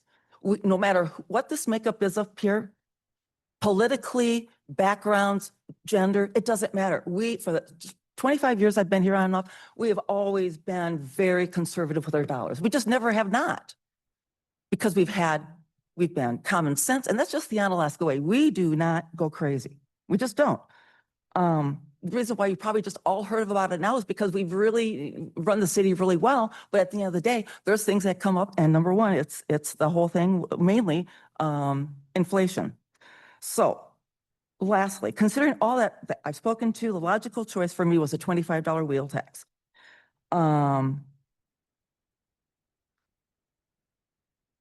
Please note that when our staff goes ahead and they review the fees every year, some years ago, we didn't look at them now we do. We need to stay competitive with abutting municipalities and such.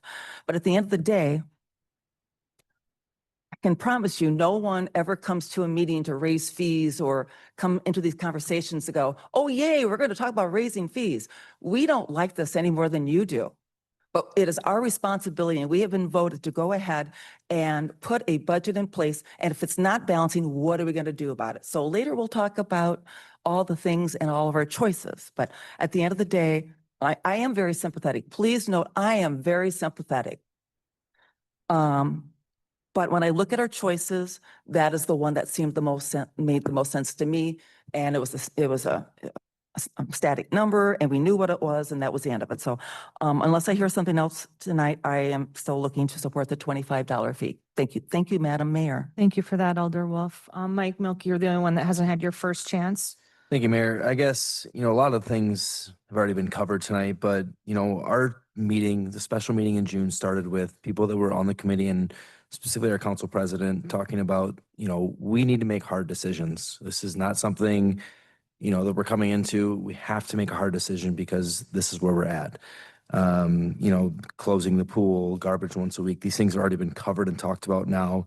But at the end of the day, when we were giving all these different options of what we could do and what there is to the committee at the time, and to me, it felt like the $25 fee was our best avenue. I understand and I do appreciate everybody that spoke tonight. Money is, something we're all concerned about. But we're also concerned about the city, and where I come from is, we had to make some tough decisions. We had all of our city staff and the people on the committee with those different options and different revenues. We did a great job of laying it out and what it looks like. And, truthfully, this comes from an emotional spot where we had to choose something, and that's kind of where I'm coming from. So again, a lot of this has already been rehashed. I don't need to go into a 5-minute spiel on this, but that's kind of where I came from with this decision. Thank you. All the alders have done a first round. I'll start a second round, but do any staff or Rick, do you want to say anything before we start a round 2 and a final round with the alders? Oh, I'm sorry, Jurassic. I thought you said, you didn't have your first chance? Oh. I'm sorry. Thank you for speaking up. No problem. I agree with the statement that was made earlier. If you use it, you pay for it. I'm sorry, that's just the way it is. I have no problem with looking at a sunset. We'll discuss that later. But right now, it's go for a pass on it. Thank you.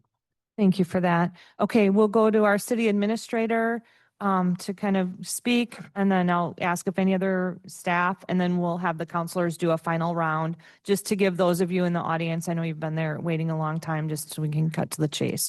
Go ahead, Rick. Thank you, Madam Mayor, I'm sorry. A lot of good points have been made tonight, not only by the council alders, but also by the individuals who are in the gallery today, but also those who reached out with phone calls and with emails, those kinds of things. I will say, when we had conversations about this particular fee, well, any of the fees that we had talked about, or services, we did take into consideration how this would impact the residents themselves specifically. I mean, we know that for some, $25 is a big deal for them. So that was something that we did give some consideration before we came and gave some recommendations to council. So certainly those things were considered. This has been said a couple of times up there. I mean, unfortunately, there are tough decisions that need to be made. The city does need to continue to operate. Every year that we operate, everything that we do continues to go up. And so we need to find ways that we can afford the things that we can provide to our residents. Is this the best option overall? I mean, it's not an ideal one, but again, at the end of the day, we need to do something. I would still be supportive of this and ask council that this would be something that you would approve. Again, knowing all of the comments and knowing all the opinions that are out there, I still think that we need as a city to do something to move forward. A lot of our conversation at that meeting was about a sustainable financial future for the city.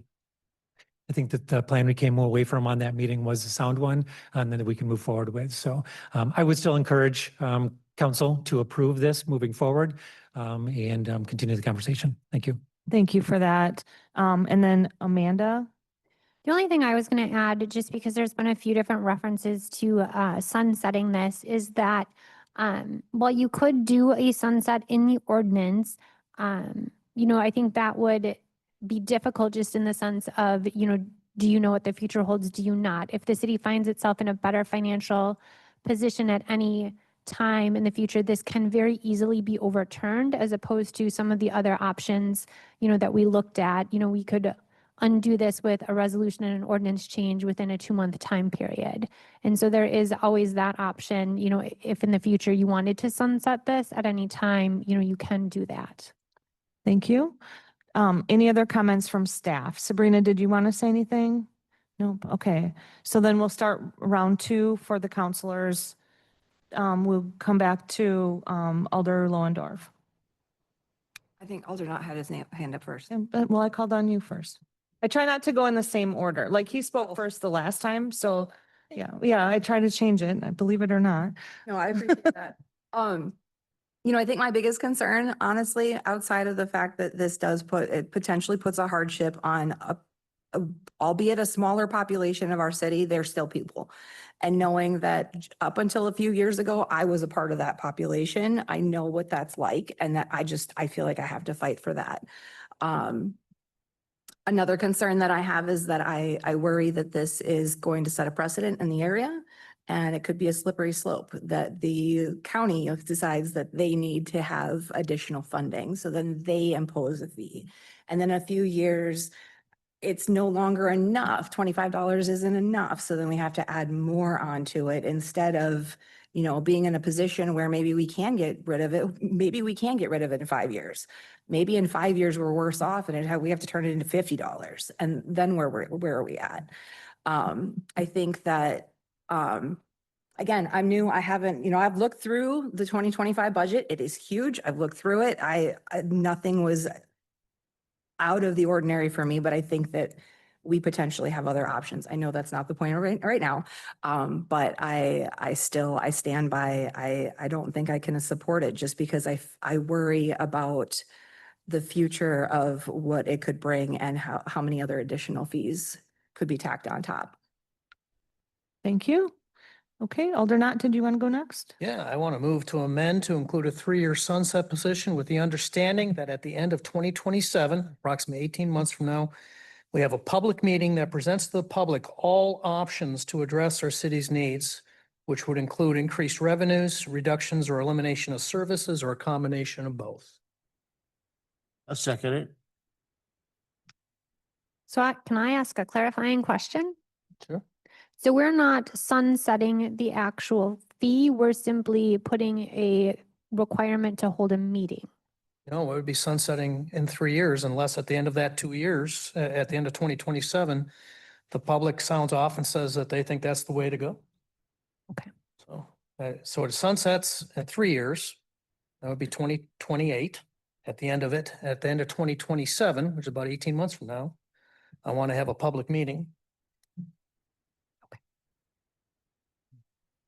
Okay, we have a motion to amend by Stephen Knott. It's been seconded by Larry Jurassic. It was kind of long, so I don't have all the wording of that. can say it Alder again. Knott. But I did have one comment once, since it's been seconded too, but you want me to state what I had mentioned again? Or did you get it?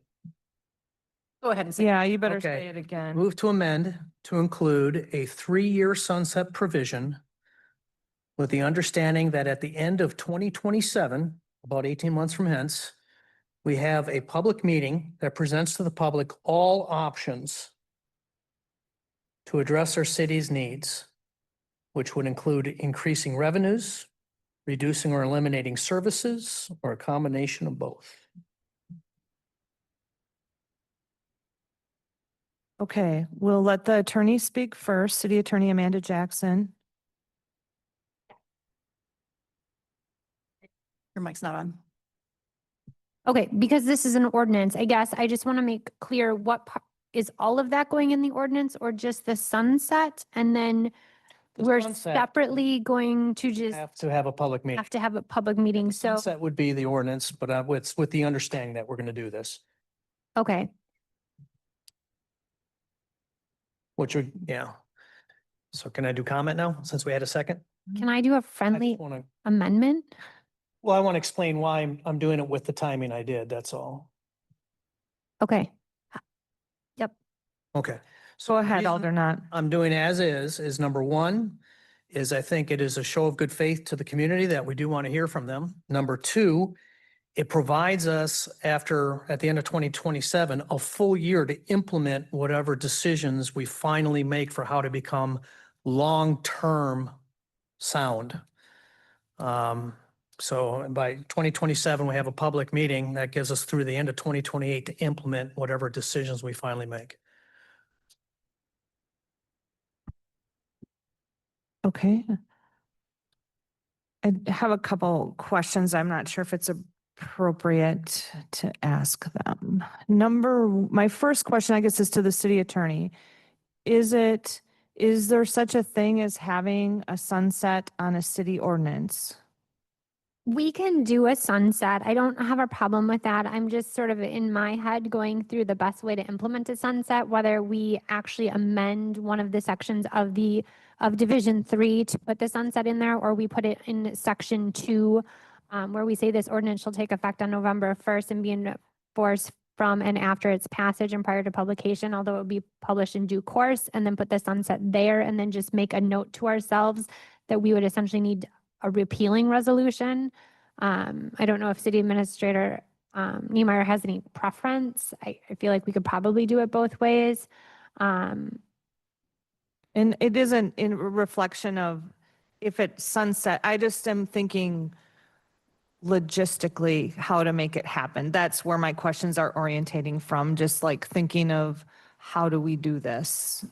I think my preference would be to do it under 3.01.33A, the imposition of the tax, to say that pursuant to the authority granted by the city, all motor vehicles registered in Wisconsin, which are customarily kept in the city of Onalaska, are subject to an annual municipal motor vehicle registration fee of $25 beginning on, and this is the friendly amendment, beginning on November 1st, 2025 and sunsetting on December 31st, 2028. Can we add language unless otherwise approved by council? Does that need to be in there, or they can just do that at any time? I think we could just do that at any time. Okay, Aldernaut?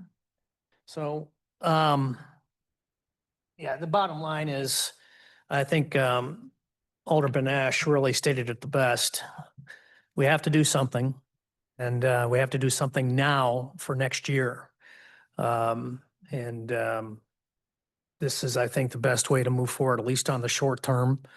And we can try to rehash this again and maybe be more inclusive with the public, with a full understanding what the cost is if we do nothing, and what is the desire of the public for us to move forward with doing something. So. Okay, City Administrator Rick Niemeyer. The only comment I want to make is in regards to the public meeting. You know, we have public meetings, every month in various forums, and the public is always welcome to come in and give us their input and what they think is happening on any given agenda. When you indicate having a public meeting so the public can come in and tell us what they think, our strategy meeting, that is an opportune time for that to happen, or any other meeting that we have where there's something on the agenda item, or outside of meetings, they can contact the representatives as well. So I guess I'm a little bit confused in regards to the have a public meeting at some point in time outside of what we already do, that I think what we do already, there is ample opportunity for that to happen. I don't disagree with what you're saying, but between what I've received in emails and from folks who are here today, obviously there is not necessarily a clarity across the board of our citizenry that perhaps maybe we should do something specific just to this and make sure it's announced well in advance. And I suspect it will be well attended. Okay, I just wanted to give those comments. So. Okay, all right. So we're discussing the amendment now. discussing the amendment. I just am for my own self trying to think of what we're doing. We're discussing the amendment. Alder Wolf. Thank you, Madam Mayor. So what our city administrator just brought up, that was my first question because and piggybacking on that, so it would sunset December of 28, but the public meeting, you want to have the end of 27? If By I the heard end of 2027. Okay. And my question also that why can't it just be like a common council meeting and it's on the agenda? I want only this topic. That's what I mean. I want that the community understands this is going to be a major discussion and we want everyone's input. Well, and thank you for that. I'm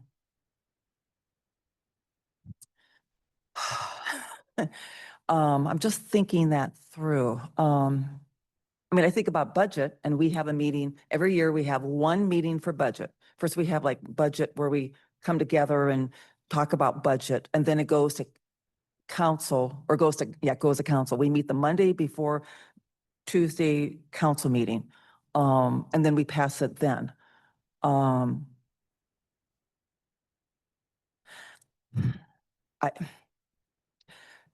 We have public meetings just on whether, on moving forward with roundabouts. I don't know why we can't have a public meeting on the future of the financial health of the city. That's all I have. Okay.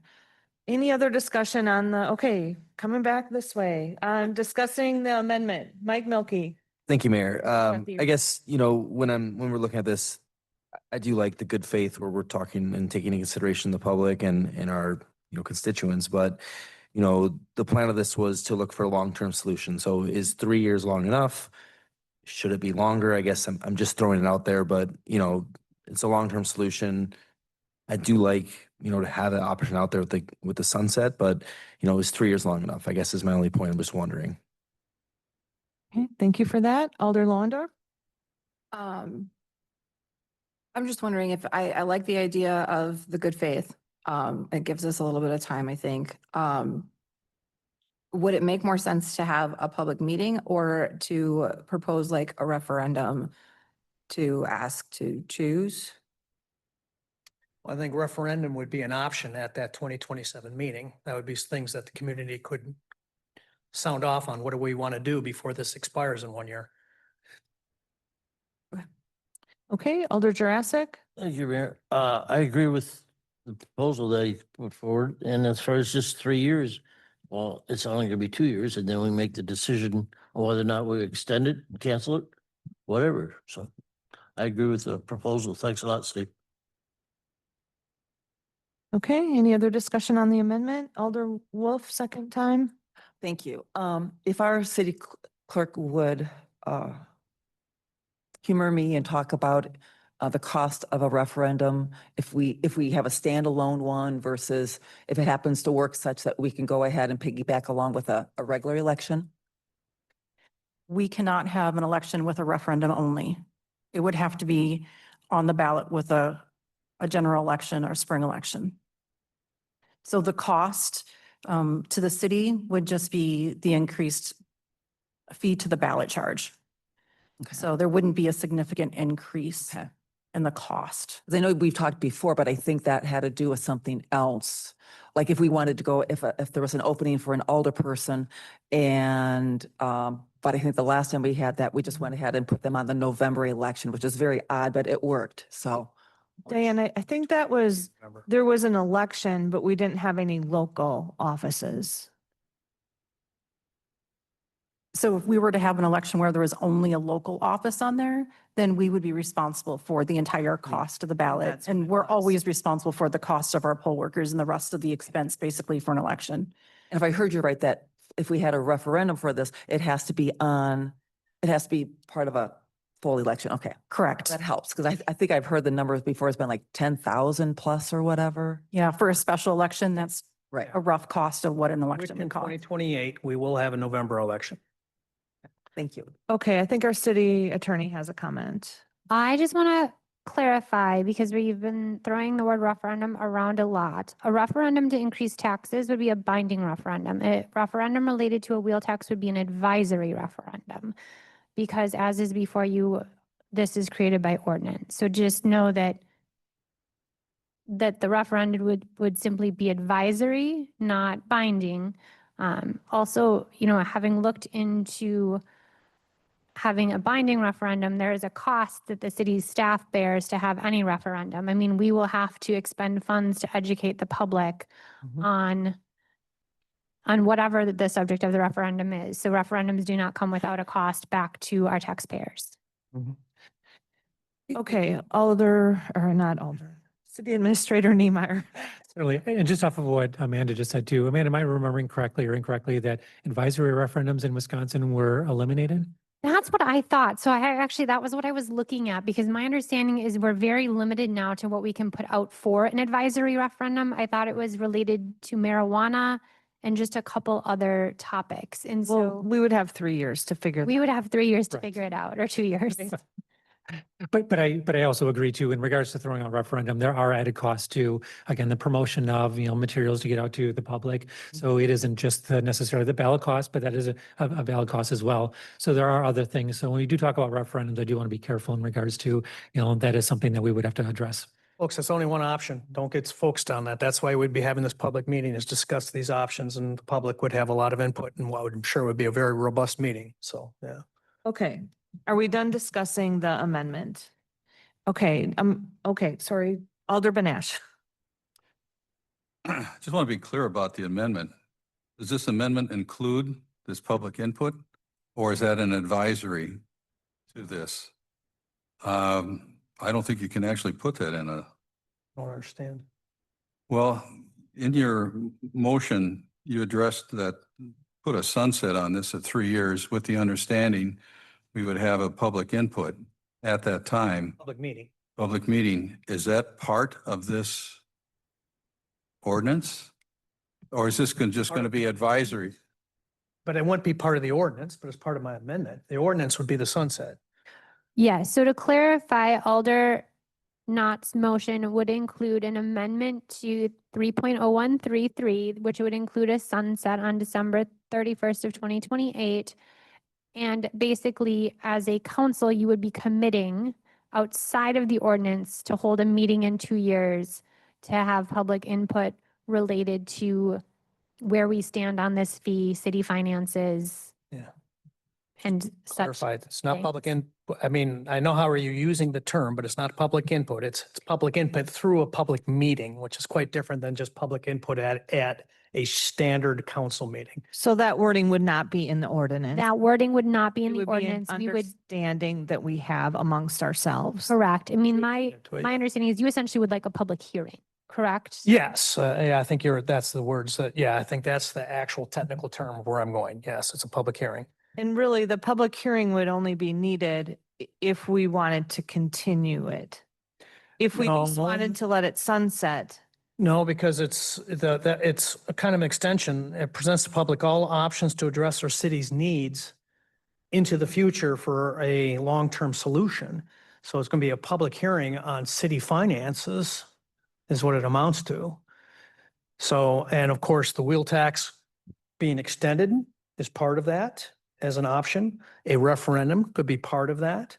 Reductions in services, eliminations of services, all of that could be part of that, of which now the public is in a more interactive meeting, able to comment. I just think it's difficult, not that that isn't a good idea to do that. Like, I think it's just difficult to bind a future council to have a meeting.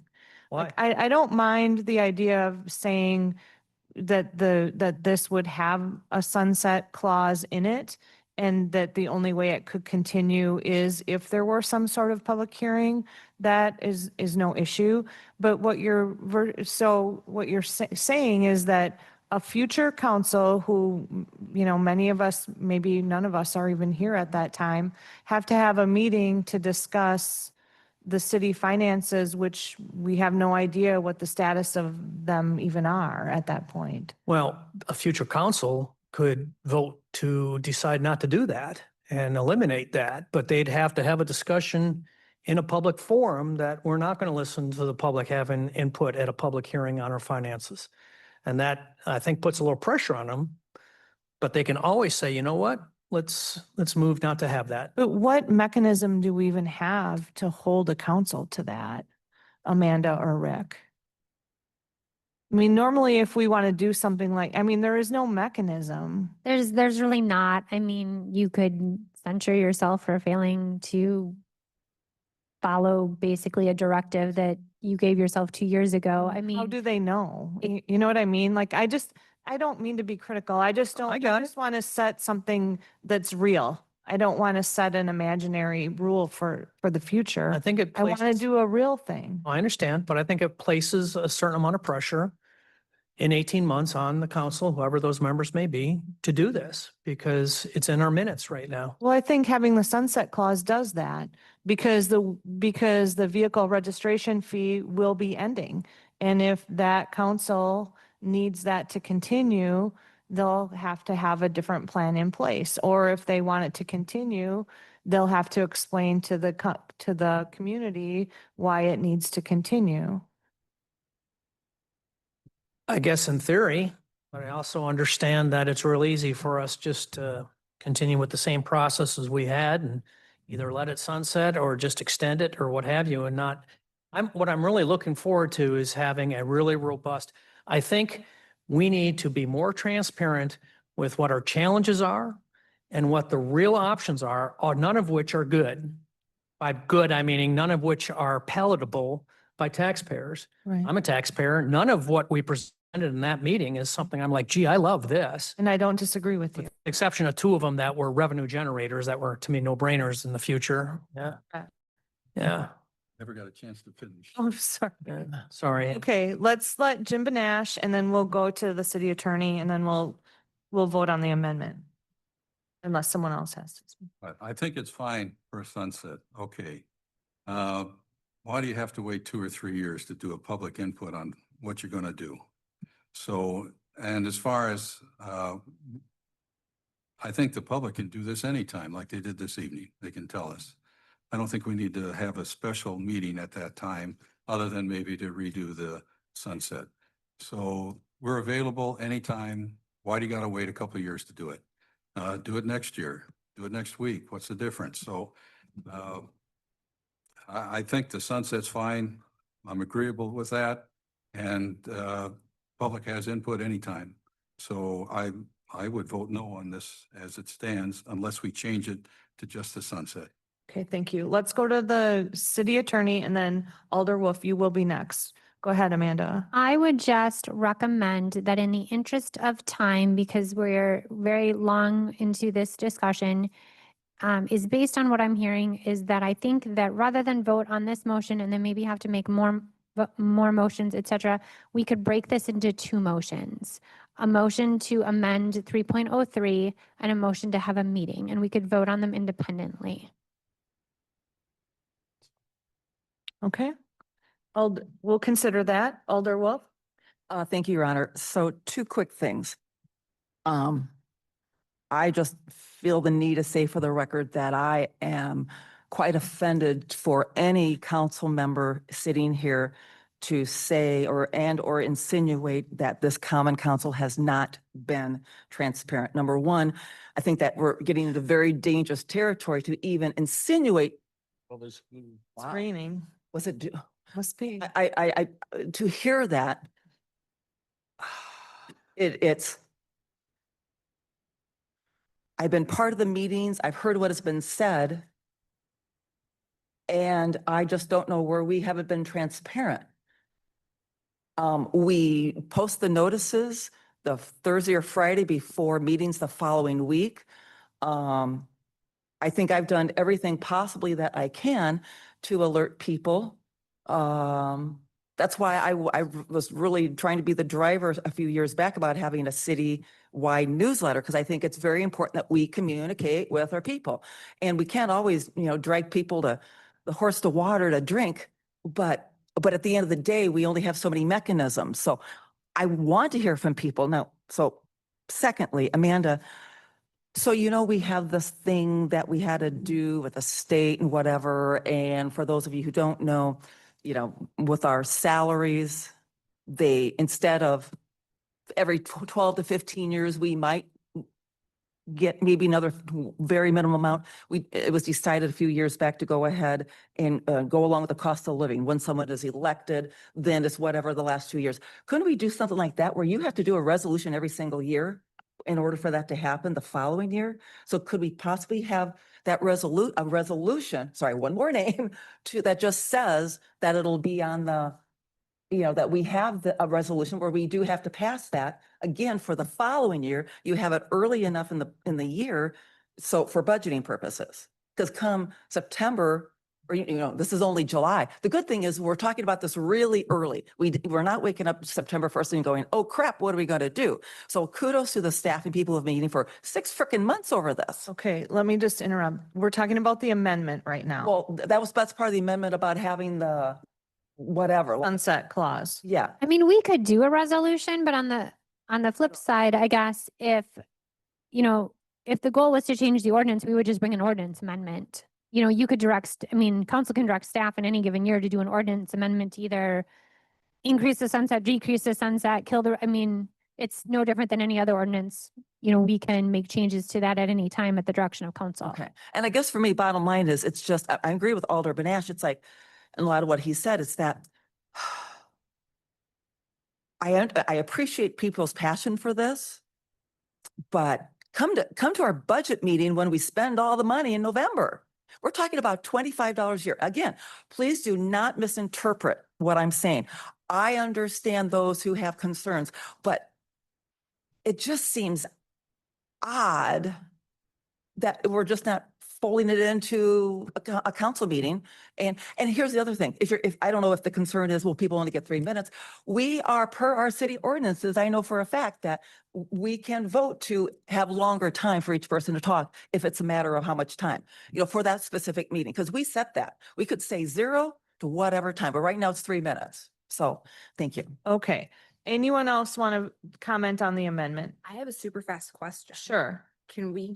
Is it against the rules? Point of order, can't hear. Is it against the rules to get opinions from the Gabby? It's at the, I think we don't, it's at the chair's discretion, and I'm not going to allow that at this Fair time. enough. Okay, so what I want to do, I think we'll vote on the amendment, and just in the interest of moving this along, if the amendment fails, then we'll consider a new amendment, okay?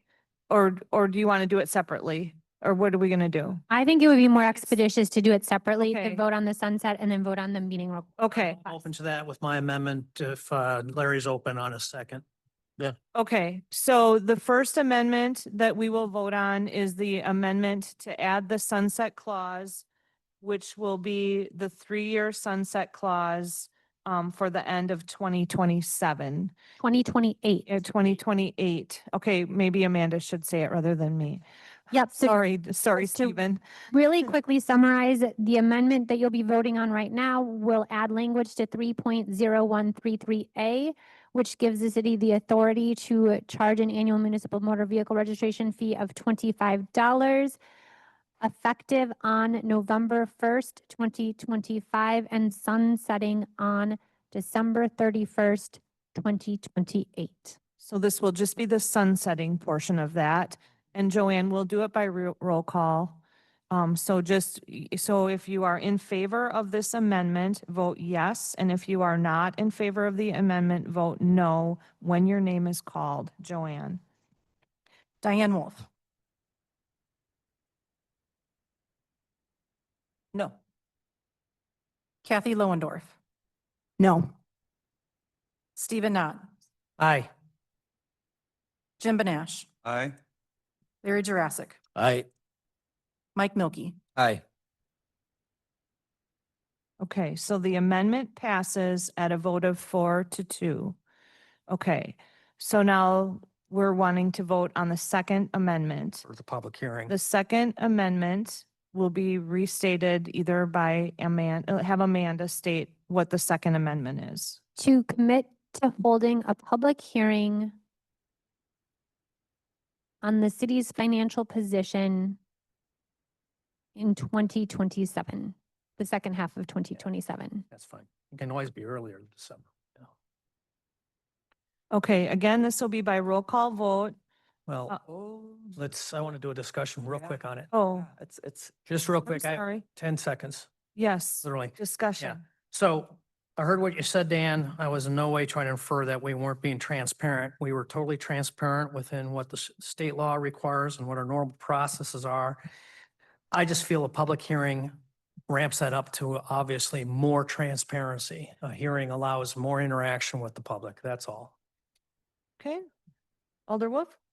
so the next, or the secondary amendments, I hear public hearing. Could that public hearing be like Plan Commission does, where you have 4 public hearings? So this could be rolled into a council meeting? Or you're going to have one standalone meeting? Because I think what your intent was. I think that this is going to last long enough. It should be a standalone meeting. I could be wrong, but I think it's going to be a pretty robust discussion if we advertise that we're doing this. So I guess I need to know what is the. It's my understanding, to clarify, that the intent of the motion was for it to be a standalone meeting. Okay. Like a public information meeting, which is not a public hearing. I'd want public hearing. I want interaction with the public. Is something going to be voted on that night? Or is it just a discussion? You're just taking public. Find out where we're going, and then we'd have to go forward to our normal processes of, going to committees. So it's going to be public hearing and no discussion by, because when it's listed on the agenda, so is there going to be discussion about it that night, or? There's gonna be discussion, but I don't. Well, my intent okay. Isn't to vote on it. The But if intent there's is a we take public that input. hearing, then it's a controlled thing where people speak in favor and Yeah. then people, so there has to be, so the vehicle registration fee would be the topic. People Well, would that- speak in favor and people would speak You'd against. have options of, it's going to be a lot, I think. You're going to have options of continuing the vehicle registration fee, going to a street lamp fee, going to, closing the pool, stopping public transportation, all of these things that have to be out there, because I think it's important for the entire public to see these are the options, and we have to do some, because this Okay. is our decrement that we have to meet. So, What is your plus and minus from the public on what you like? so to check my understanding, what you would do is, what you're proposing is for the budget strategy meeting, we would have a public hearing. Yes, to basically. vet, that's- and that's- so instead of the common council vetting out the ideas at the budget strategy meeting, the public would be doing that through a public And hearing. we would hear their input and then take that into account when we make our final decisions. Okay. Amanda, did you still have a question? I mean, I don't know that every one of these details has to be decided tonight. You could always direct staff to put together a proposal Yeah. for this type of meeting. Yeah. Okay, and City Administrator Rick Niemeyer, you seem like you had a question. I did earlier, but actually was answered with the discussion, so I'm good. Thank you. All right. Alder Not, do you feel you've been heard? Oh, yeah. Okay. And understood. Okay. I hope so. Further comments on amendment number 2? Comments? Okay. Larry Jurassic. Thank you, Mayor.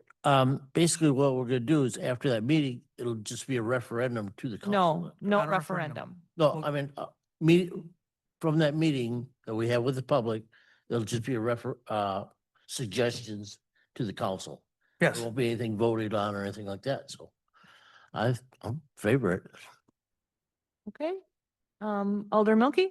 Thank you, Mayor. I guess my only question is, so, if the plan is to let this sunset in the 2028, we know that's the plan. So, I mean, is it something that we don't have to say like, and put this to the future council, but that it's going to be discussed because it's ending, right? I guess. No later than the end of 2027. It could be next month if you want. Right. I'm just wondering, like, do we need to have that in there because it's going to be ending and we know it's going to be ending and there's going to be discussion on this. It's going to be brought up. I guess, do we need to have a meeting set for that is what I'm wondering. I do like. View is if we don't put something down, then it might not happen. And it still might not. A future council But- could. Okay, so right now it's Mike Milky's turn to talk. Okay. But I do appreciate the comment, Stephen. I guess I'm just wondering, if it's going to end, it's going to be a discussion anyways, because we're going to talk about, do we want to implement this again, starting at the end of 2028? Do we want to run this now again? And it's going to be a discussion. It's going to be put out there as public notice, I guess, is my only point. Okay, thank you for that. Now our city administrator wants to say something. Thank you. My comments would be is in 2027 at our goals meeting, our budget strategy meeting, whatever it's called at that point in time. I have no doubts that based on whatever our budget status is going to be for 2028, I'm going to have to come back and say, hey, we may or may not need to continue this vehicle registration fee. So there will, in my opinion, no question about it, will be a lengthy conversation at that meeting. Something could be incorporated. There will be public comment at that meeting. There will be other things where the public will be able to chime in. How that looks, I mean, remains to be seen. We can figure that out. But I'm very confident that at that 2027 strategy meeting, that this topic is going to come up as to whether we need to continue this on or not, because of what we're going to be looking at for the 2028 budget. So just throwing that out there. All right, thank you. Anybody else? Alder Benash, did you want to comment on the meeting?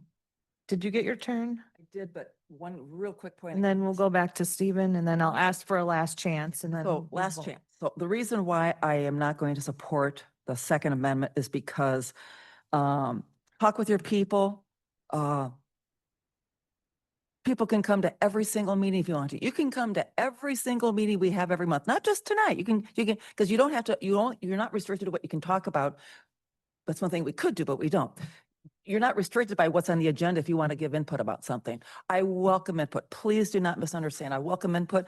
I think you need to get to know who your 6 electeds are up here. Just for a point of fact, Mayor Kim, Madam Mayor, Jim Benash in Alder Milky, 1st District, Alder Lorendorf, Alder Wolf, 2nd District. 3rd District is Larry Jurassic and Stephen Knott. When you call someone, if you only call one of your older persons, I strongly urge you to call the second one. If it's something that's coming to a vote, go ahead and call every one of us. Leave a message, email, whatever you need to do. But I cannot, I don't want to use the word because it'll be misinterpreted, but I just don't think it's necessary because you're going to be heard whether you come to a council meeting in late November or we have a separate one. It's still public input, and I would not, if I'm still here, then I would not put any less emphasis on your input if you said it at a council meeting or if you had a special standalone meeting. Public input is public input. Your opinion matters no matter whether you stop me in the store, which many people do, or you call me or text me. I take it equally and I don't discount a single word anyone says. I may disagree with you, but at the end of the day, even if I disagree with you, I'm going to still represent you. So your opinion is heard. Thank you. Thank you. Alder Knott. Real briefly, the important phrase that I want on this, if it were to pass, is that we're committing, granted to a degree, it's non-binding, but we're committing to a public hearing. It's different than public input during a common council meeting. It provides more opportunity for the public to give us their input. Okay, thank you. Any last comments on the public hearing amendment? I promise really the last. Okay, please be brief. The reason, yes, and the reason why I disagree with what Alder Knott just said is that if you come to a meeting tonight and you give public input about something that's on the agenda, you're going to walk out of here, you're going to know what we're going to do. You have this, what Alder Knott is, and forgive me, who is proposing this, you're going to walk out unless it's on the agenda that we're not going to vote about it. Because what I'm hearing is we're just taking public input. At the public hearing, we're getting their views, Right. and then we have to act on them in a common council meeting At where another, people will have. Call the motion. One last input. Thank you. okay. All right.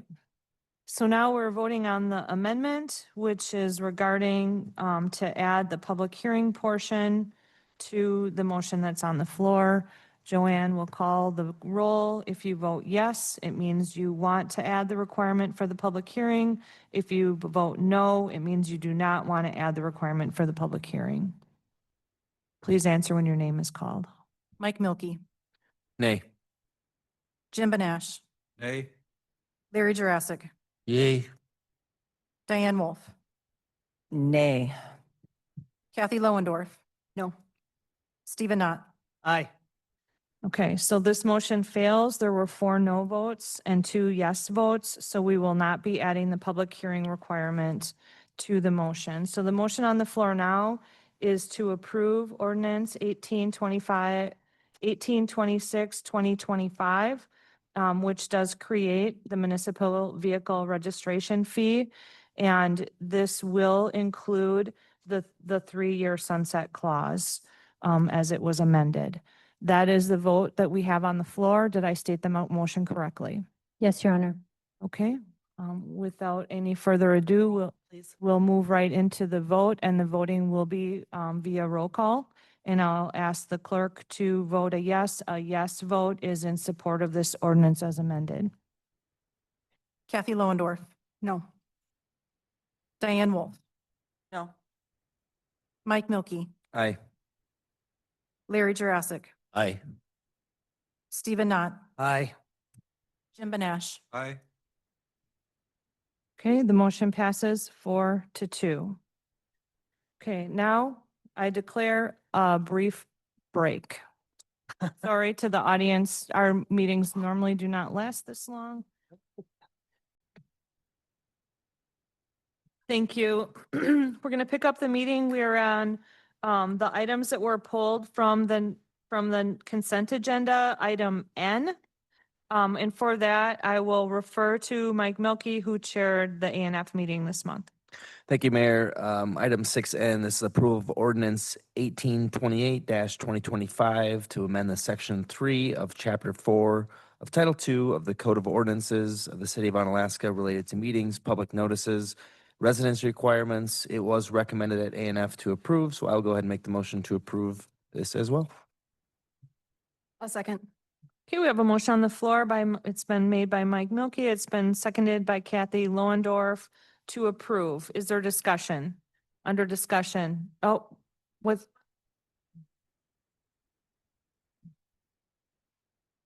sorry. So we're just pausing for administrative reasons? Yes, we are pausing so we can catch up on our, can you just repeat who Okay, made so the motion to? motion was made by Mike Milky, and it was seconded by Kathy Loendorf to approve ordinance 1828-2025. Thank you. And now we have asked Jim Benash to speak. This is the first time I've seen this, and I just have some questions, maybe even some concerns about the chairperson term limits, why this came to be, and the necessity to do this. Okay. Especially when we people vote on who the chairperson is going to be in each committee or commission. Why do you need to limit it to 2 years? Okay, this came out of a discussion that we had. We'll refer to Amanda Jackson to do a recap of where this originated. This was a request from the council just before reorg, Alderman Ash. So this was a request from the council just before you started, was to look at these term limits. Part of the concern that the council had at that meeting was that we are seeing the same people be the chairpersons over and over and over again. And there's sort of a reluctance for other people or a fear of sort of, you know, wanting to run against longstanding chair people and making sure that everyone sort of has a shot to be the chairperson. Also that we're making sure everyone sort of understands the role of the chair, has a chance to be that, and just sort of kind of spread out that responsibility so it's not being borne on any one individual. I mean, we have a couple chair people that I believe have been chairpersons for, you know, decades. And so I think just looking at some kind of term limit on that was what council's directive to staff was. Okay, did you want to have a follow-up question? Well, if no one wants to be the chair, there should at least be something in here that allows the person who had been a chair and their 2-year term is up to continue on being the chair if no one wants to be the chair. I think there should be something in here and an addendum or something to allow somebody else to continue to be on there if no one wants it. So otherwise, they're limited. And besides, you vote for everybody anyway. I just don't see the need for this. Okay, Alder Wolf. Thank you, Madam Mayor. So my understanding is that the way I understand it, that there's a number of committees, commissions, and boards that the mayor appoints the chair and vice chair. And then there's a number of committees that the committees, commissions, or boards, they vote upon their chair and vice chair separately. I know, I think it's still in there. I know it's been there forever. It used to be that any standing committees, we're talking about common council members now, any standing committees that no one, and standing committees were A and J and formerly F and P, did not include Board of Public Works.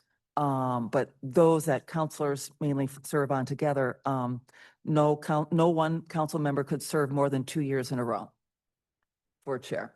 And I think that's still the case. And so what Amanda alluded to a little bit earlier, I think we've had one, and I won't say any names because I'm not talking about people, I'm talking about positions. And I will always talk about positions and not people. I learned that from HR years ago. I think it's good for additional people to have the responsibility, especially if someone is chair for a committee like Parks Board, someone's a chair that the board has voted upon. Well, those 2 years, if they choose to vote for them a second time, so you have 6, 7 members who are sitting there who have and Parks Board, for example, it's mainly community people and one council person. So I think it's good to spread that ability around or for people to learn. And quite frankly, I think that when you have some people who are from the community and serve on commissions, committees, and or boards, a number of them can eventually become council members. And so to me, it's a stepping stone. That's how I got here. That's how, and quite frankly, whenever anyone's ever interested or election comes up, those are usually the first people that I look at because they have sat there, they've been through the process, they've heard how the whole process goes. And I think it just makes us even stronger, especially if something happens to the chair and then the vice chair. And I don't think it's a bad thing if the vice chair has to step up from time to time because they should have been listening, because with those positions does take some responsibility. I'm going to support it because I think it just makes us better. So that's all I have. Thank you, Your Honor. Thank you. Does anyone else want to comment? Alder Jurassic? Thank you, Mayor. Yeah, the chairmanship rotation, I think, is a great idea because it's a learning process. Every day that we're here is a new learning process. And to become a more well-rounded council member, you need to step out and yeah, you can make mistakes. That's not a problem at all because you always got somebody to your right and left that'll help you out. I've never had any problems, saying the wrong thing. Okay, you correct it, big deal. You get corrected and you go on. So I'm fully supportive of this. Thank you, Mayor. Thank you. Anyone else? All right, the motion on the floor is to approve. Should we do a roll call? Let's just do a roll call just in case. It'll be probably easier. So the motion on the floor is to approve. A yes vote will pass this. Please answer yes or no when your name is called. Larry Jurassic, Yay. Stephen Knott, Aye. Kathy Loendorf. Aye. Mike Milky, Aye. Jim Benash, Hey. Diane Wolf. Aye. Okay, motion passes 5-1. Thank you. Now, I'm sorry, but we are going to have to go to item 9E, which is discussion and possible action on the purchase agreement for Dash Park expansion area. So for that, so we do have somebody in the audience. I'll turn it over to Rick Niemeyer to lead this discussion. Rick? Thank you, Mayor. So I'll start out with, and then I'll defer over to our legal counsel she drafted the agreement. But what this is in regards to, obviously, the presentation was held earlier in regards to the potential expansion of Dash Park. The expansion portion of it would actually be conducted as a private development.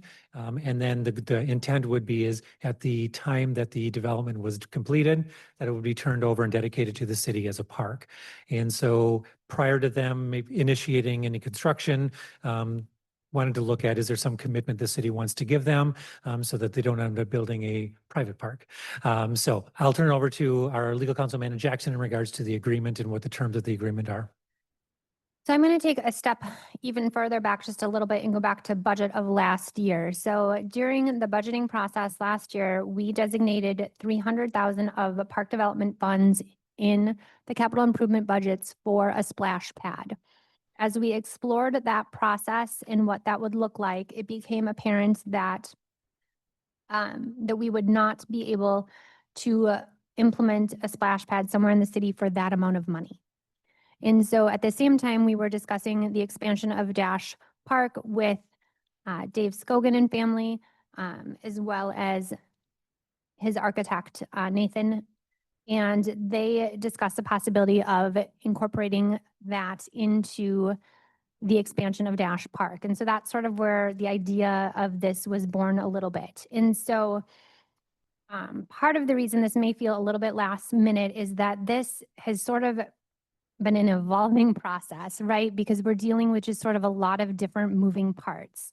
And one of those was that we sort of went into the idea that we would take that 300,000 from capital improvement and basically put that towards the splash park. And so the city would just simply fund one component of the private development, and then it would be turned over to the city.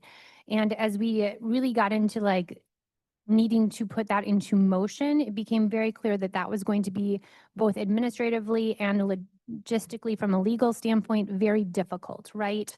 So we would have a private development that the city would be paying for part of, but we'd be paying it at such a high amount that it would put that portion of the project subject to open public bidding requirements. And so now we would have a privately managed project with a single component being subject to open bidding requirements, which the rest of the project would not need to follow. So our timeline and their timeline would no longer line up because it takes government longer to do everything when we have to put out an RFP, get bids back, approve the bids, and go through that process. And so the more we sort of thought about it logistically, we felt like that just was not a good option. Also, we weren't even going to cover the entire, fountain part because that amount is greater than 300,000.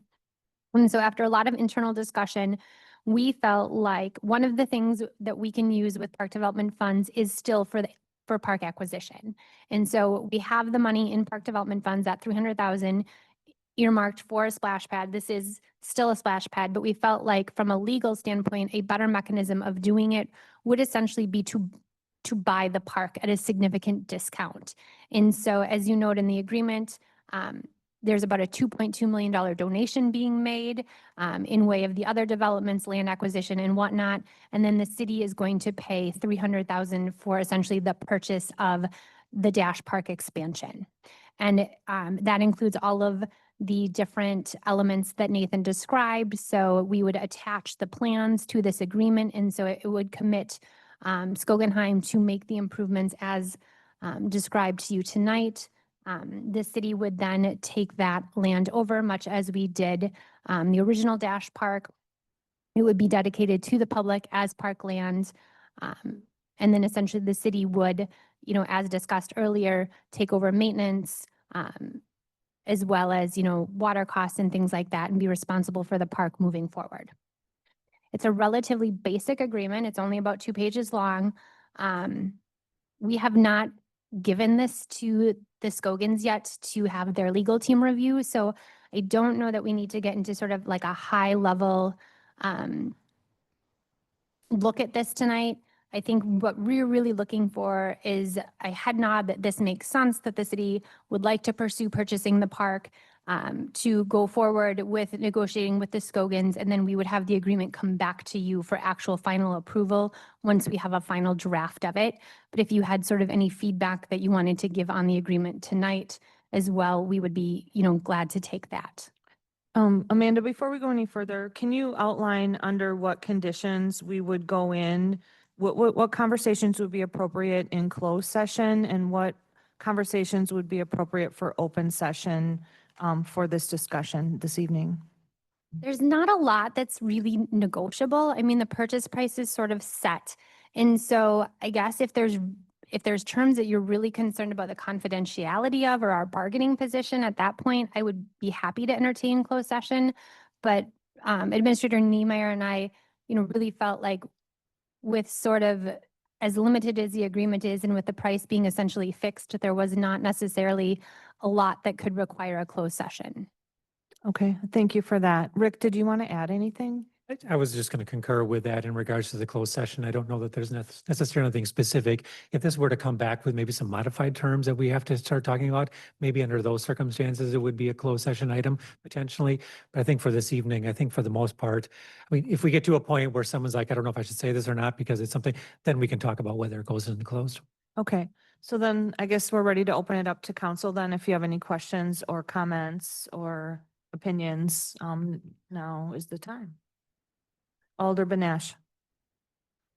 In lieu of 300,000 that had been previously talked about for a splash pad, is the city saying we would buy the property for that amount of money? Yes. The developed property. Yes, we would buy the developed park for the 300,000 we have set aside for a splash pad because those funds are coming out of park development funds. And so this is an allowed use of the park development fund. So we would essentially just shift that 300,000 from directly the cost of a splash pad to the purchase of this developed park.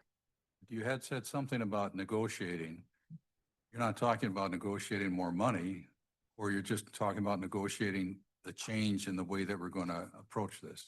No, the specific terms of the agreement.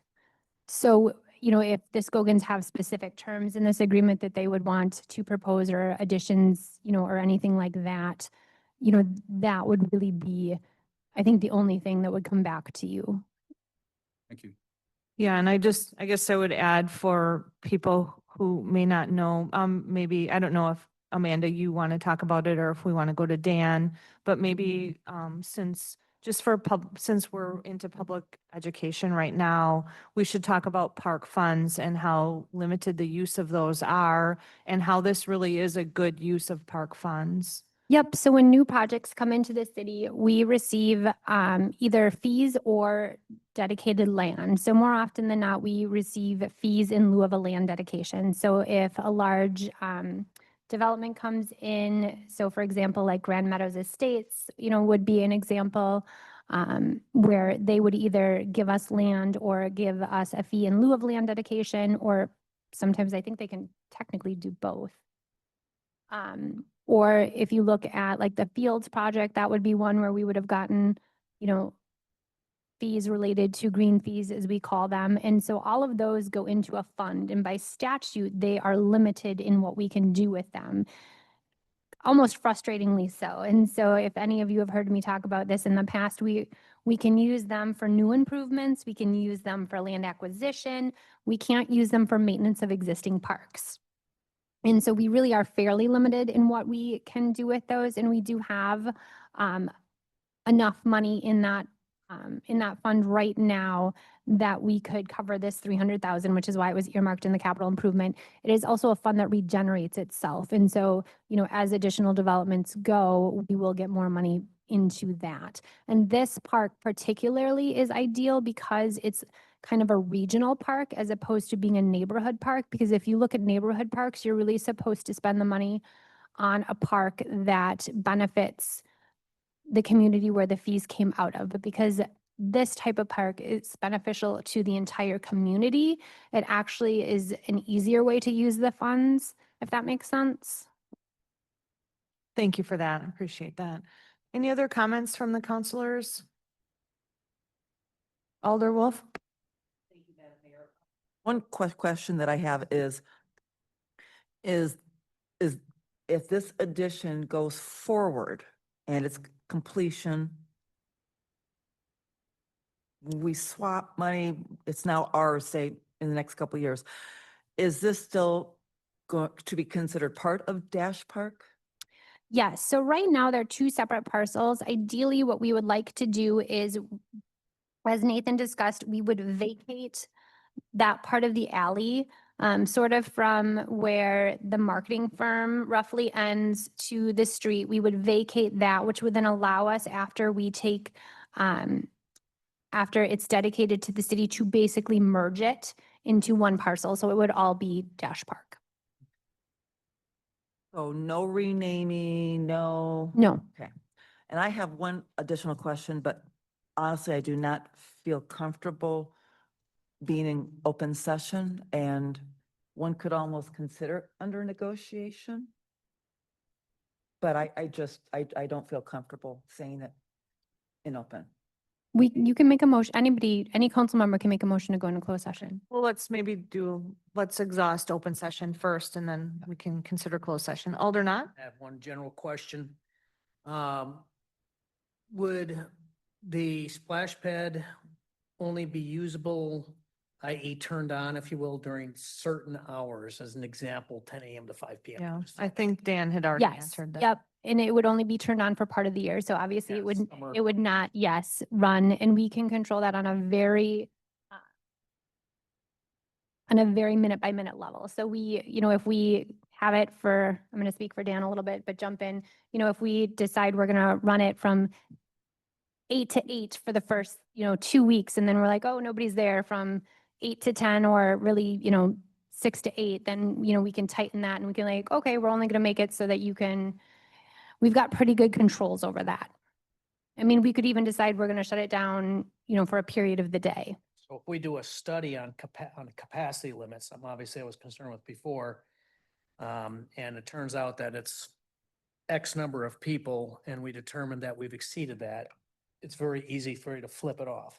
Correct. The challenge with capacity limits is really, we wouldn't look at capacity of that particular area. We would look at capacity of the whole park.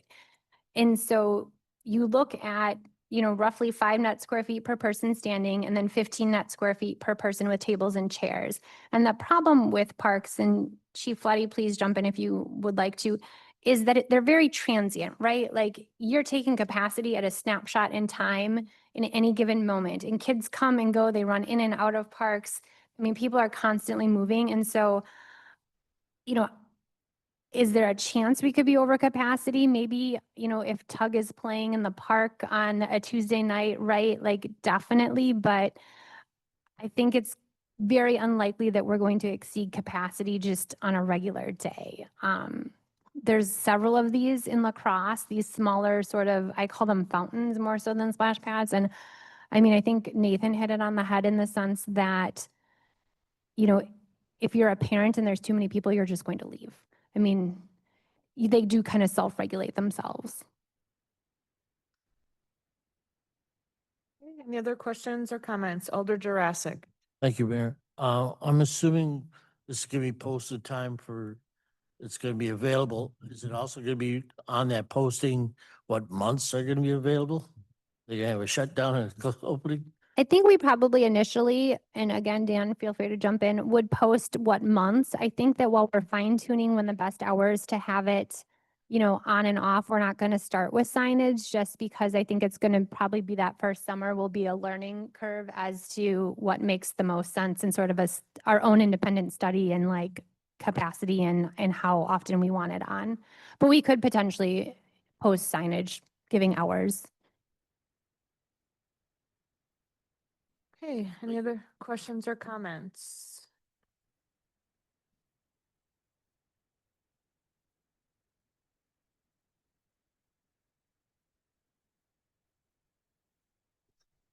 Okay, Alder Milky? I have heard, thank you, Mayor. I have heard from some people in public that have been asking me questions about this, and they're very excited about it. So there's a lot of excitement around this. I guess I just wanted to point that out, that I've heard a lot of great things.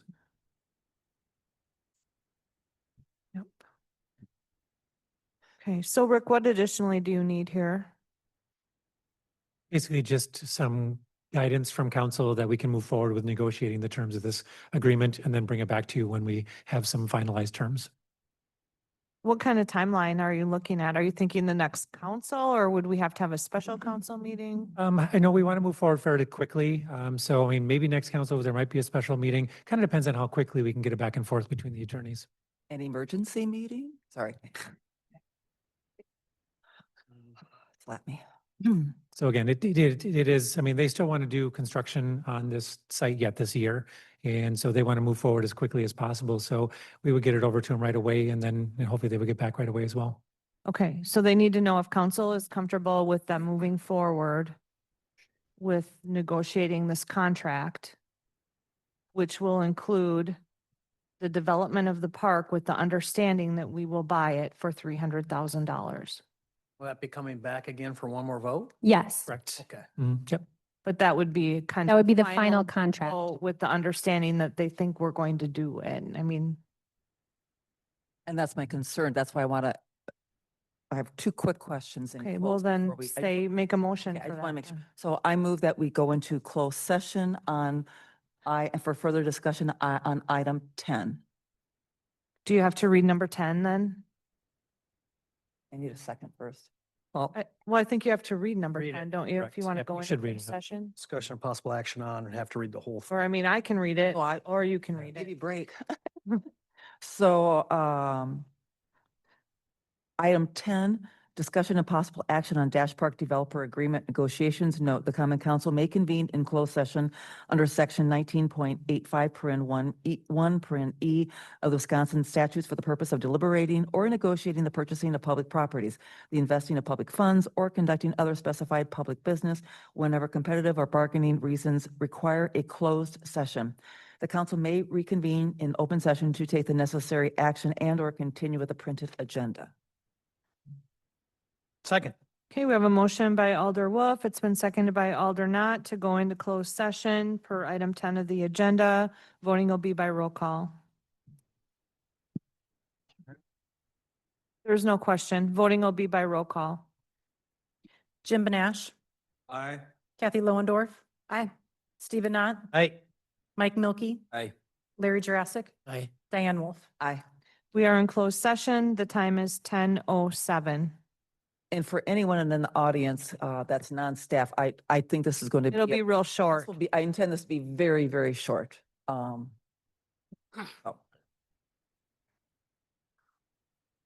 Go back. Sorry, that's there's no discussion on that. Yeah. But we'll go back into open session immediately following. Go back in the closed. Jared be leaving? 11. Yes, What's a public? at the end, but we'll go back to we'll do the whole, we have the whole agenda to do still. But We're gonna be here all night. Right, we're going. Excuse me. Yeah, I'm Which just. is why we get paid the big bucks. Yeah, that's why we make the big bucks. Resolutions. Coming as long. Beer money. Okay, is the recording stopped? They're Come gonna back. say. Yeah, you said. Yeah. Okay. Now. Amanda, will you say what the motion is gonna be? The motion would be to direct staff to negotiate the purchase of the Dash Park expansion area for $300,000. Okay, someone like to make that motion? Second. Okay, we have a motion Oh. by Jim, seconded by Steve, as stated by our city attorney. All those in favor, please say aye. Aye. Any opposed, say no. Motion carries unanimously. Okay, Need a gavel. boom. Okay, so Nathan, your thing passed. You should be good.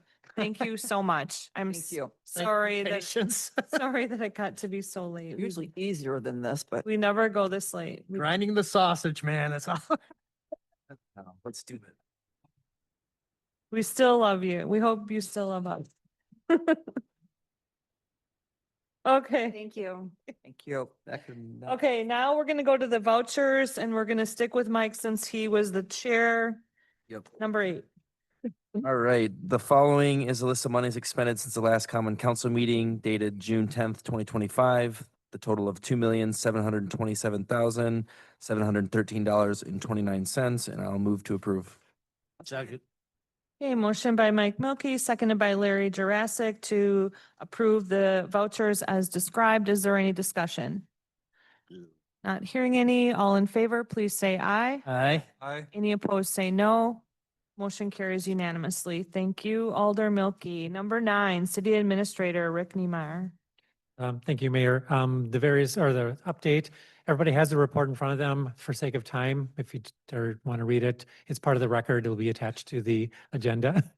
Unless somebody wants me to go through it, but I thought that would be just for the sake of time. We'll go. Yeah, at least say that we had Shondell come. Yes, we did. was We a had, yesterday, Mayor and I met with the new mayor of La Crosse, Shondell Washington Spivey. We gave him a tour of the various facilities for the city of Onalaska. Had some good conversation with him. So it's just a good continuation of our relationship with the city of La Crosse. So that was good. If you have any questions about any of the other items that are on there, please let me know. But again, I'm just trying to keep for the sake of time. So going on to the next one, discussion and possible action on health insurance premiums and city policy 303. I'm going to start this and then I will turn it over to our HR director, Amy Franson. So when we did our June 19th meeting, I had alluded to the fact that we had just received our new health insurance premium rates at that point in time. So that projected deficit that you saw did not include those new rates.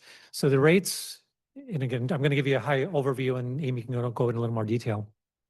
So the rates are increasing from 17 to 29%, depending on what plan you go with.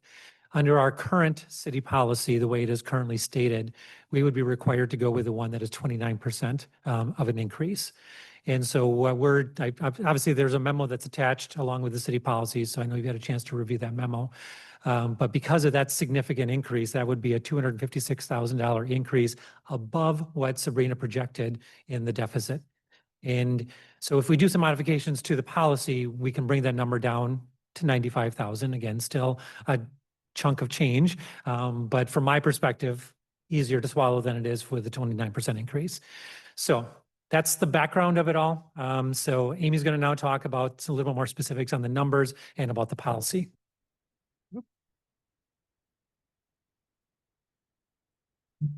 Good evening. I'll try to be succinct as possible.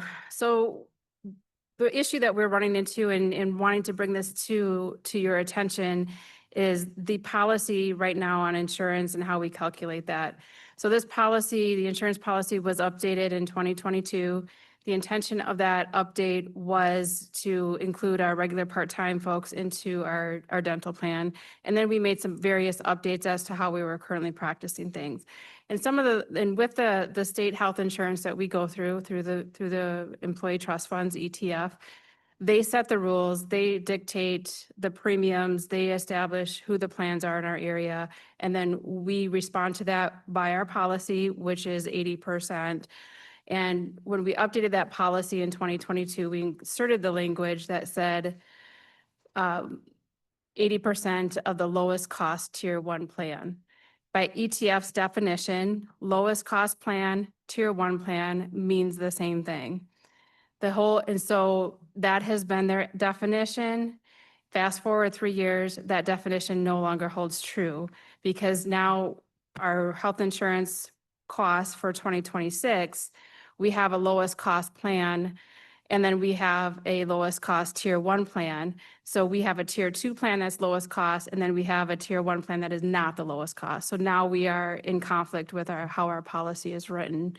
And again, so calculating them, we can calculate it as it's written, but again, I don't think that's how it was intended when that policy was updated, that it would mean two different things.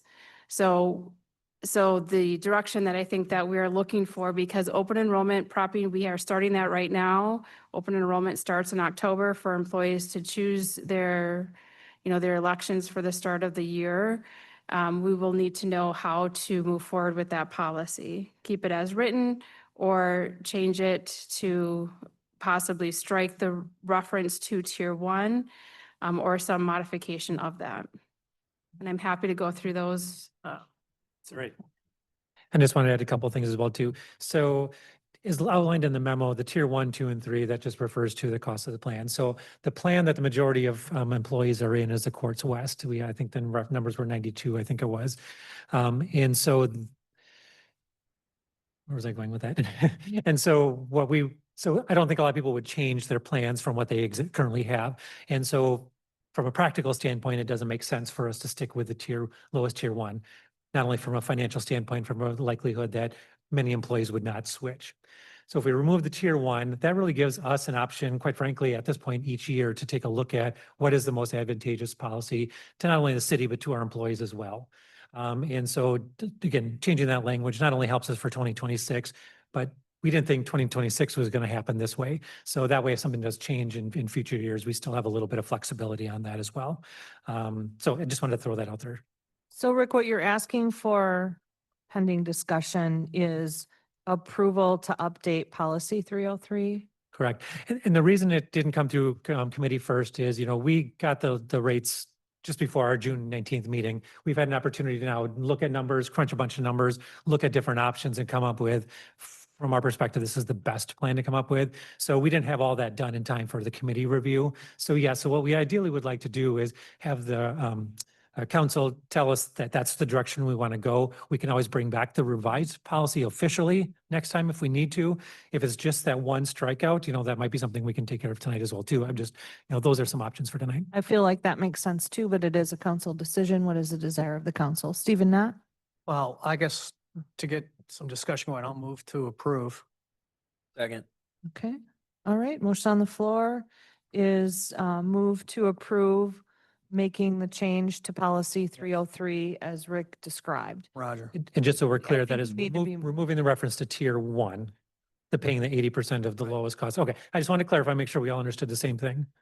Okay, hold on a second. Amanda, did you want to comment? Okay, Stephen Knott? Just one question. Is there any kind of radical change to the type of coverage our employees would have? Specifically, I'm thinking like co-pays, what types of medical issues would be covered, things of that nature. No, the same plan. I mean, again, our employees have uniform plan of benefits. So regardless of which plan they select, they have the same uniform benefits. And the program option that the city of Onalaska is currently enrolled in is there's no coinsurance, there's no deductible. That part is not changing. So again, the only time that reference to tier 1 makes any bit of a difference is if the employer is paying that maximum 88%, which they are allowed to do under the ETF plan. But it began because the city of Onalaska has paid 80%, reference to that tier 1 really makes no difference. Okay, I think we need to hear from Sabrina Steger. Yeah, thank you. I guess my only comment is when we were with the GHC, which now has moved to a tier 3 plan, that was a different plan for the city. Like there were lots of restrictions on like if you had to go to certain types of care like OT or PT, like there were restrictions on that. There were a lot of like pre-approvals that you had to get, which I know during that time, I heard from a lot of staff that it was really frustrating. So that would be my only concern if we are going to move to something where the city or like us as staff pick which plan. And we always go with the cheapest one. If that plan would fall to the cheapest option, that would be like a detriment to some of our employees. So I know we kind of talked internally if maybe we said the lowest of tier 1 and tier 2. I know Amanda and I did some research as well regarding like, why would you fall from a tier 1 to a tier 2? And a lot of it is because of the increase in the rates. So from 2025 to 2026, the rates for quartz increased by like $300 or $400, which is likely why they moved to a tier 1 or a tier 2 instead of a tier 1. So just throwing a couple more things out there. Like I said, that one plan we were under, which is now a tier 3, there was a lot of staff who had major concerns with that plan. And I do remember that. I guess I have a question. I didn't realize that and this is my own ignorance, I guess. I didn't realize that our policy that strictly outlined the selection of the insurance provider to that level of detail. I guess I felt that there was more flexibility. I knew that it was outlining what was, the portion that was paid and how the coverage was, whether it was major medical and that sort of thing. But I didn't realize that it dictated it to this level. So is it something maybe where we just need to look at the policy wording a little bit more rather than, I'm not sure exactly what the wording of Stephen Knott's motion was, but to just bring the policy back through A&J then? Would that be more helpful? Yeah, if I could comment on that. So we are dictated by what the ETF rules. I mean, that, and it's very complicated. It's a very long policy administration manual. And so as long as we have language in there that per Department of Employee Trust Funds, we have to follow those guidelines. Again, we have some flexibility because the city of Onalaska is not using that 88% table, which is the maximum that they allow. But again, if we were at that 88%, that's where that tiering language comes into play. But as long as we have in our policy that we follow per Department of Employee Trust Funds, I believe that we can work within that. Okay, let's go to our city attorney then. I was just gonna add on to what Sabrina said, that we did look fairly extensively into this when this information came out. And it's not entirely just based on cost, what determines your tier. It's also the number of providers you have, the number of locations that are made available. And so the lower the tier you are, the less likely you're going to have as many providers, as many locations. And so the quality of care could arguably be less if you are in a lower tier, especially when you start to get into tier 3. Right. Well, and sometimes change is a factor as well, like knowing that you all have courts right now. I mean, I feel like if it was me, I would want to stay with courts if I could, unless there was a significant big change. And I can remember years back when everyone had to change from Mayo, the city staff had to change from Mayo to Gunderson. That caused staff a lot of trouble too. So I'm just trying to think of how the wording could change to optimize, to give you flexibility to meet the needs of staff in an economic fashion. Go ahead, Sabrina. And the wording is basically based on what the city is going to pay. So the city could pay 80% of tier 1, tier 2, tier 3, whatever that may be, but staff could decide to go to a different plan, but it just may cost staff more. Okay. Joanne, what is your understanding of the wording of Stephen's motion? To approve removing the reference to tier 1 from the policy. Okay. And so what I'm hearing is staff feels that that will be too vague for future guidance. Some staff feels that way. I think we're trying to avoid going all the way to tier 3. Okay, so maybe to say tier 1 or tier 2 would maybe be. And obviously, when we look at the plans each year and we look at the cost as well as the coverages, I mean, all of those factors are going to go into effect. I wouldn't want to take staff into a situation where I would want them to stay with the plan that they currently have, if at all possible. Obviously, there are factors that may be outside of that are not in our control. If we are confronted with a situation in a future year where the existing policy, whatever it is at that point in time, doesn't make sense, we can revisit the issue of the policy again. I'm just trying to, we've had a lot of conversation about, budgets and what our future financial situation looks like. I'm just trying to keep us having the flexibility to look at all options versus kind of putting us in a thing where we have to go one way or the other, Yeah. which our current policy does do that. Right, okay. Alder Wolf? Thank you, Madam Mayor. So I have a kind of a follow-up, and I'm going to try to figure out what my question is and it's just a question. So Sabrina, you mentioned something about going to if we were to go to a different plan that, I don't remember which tier it was, that there could be implications for a number of our staff members, right? And which plan, what tier would that be? Is that tier 3? That's the issue? So staying the way the plan currently reads, the way everything reads in the policy, the city would pay 80% of what the lowest tier 1 plan is. So we would take that, and the individuals who are with courts could stay with courts, but the city would just be paying a higher portion, right? So it doesn't mean that you have to move providers.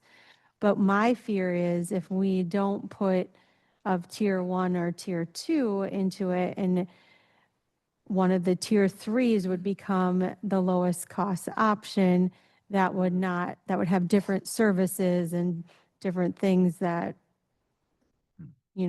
maybe I can't talk, I'm getting tired. Maybe different hoops you have to jump through to be able to get a service. That would be what would concern me for staff. And if I may ask, is there a cost difference that the city is ended up paying? I'm assuming it's more expensive for us to, okay. To stay where we're currently at, we would see a 29% increase from where we're currently at. So if we stay with our current plan, it would cost the city an additional amount this year. We should But have then brought next this up year, earlier when everyone was in the audience, so they can see one of the many things and struggles that we have. That would have been perfect. Anyway, that's all I have. Thank So you. really, it's setting a baseline Yeah. cost. So what you're looking for is for that motion to say, change it from tier 1 to lowest tier 1 or 2? I think that works. That's fine. Did the motion? Second.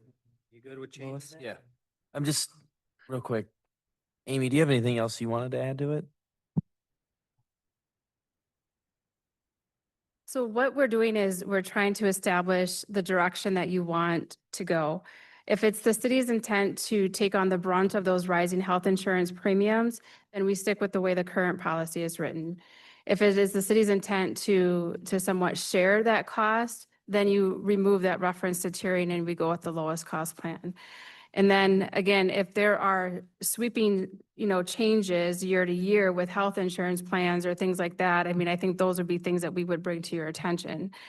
Or the city could take, a meet in the middle and do the 80% of the lowest cost plan and maybe consider raising that 80% to an 82%, for example, so it's a more of an equal share and less of a burden on the employees.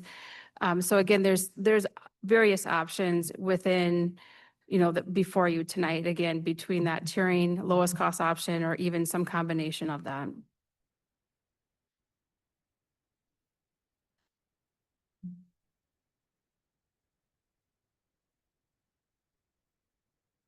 Okay, I think for the immediate solution, if we just go with the allowing the tier 1 or the tier 2, we can get a quick solution that they can move forward with, but we could be open to, so you can move forward. I still have to come back. Does the word lowest have to be in there?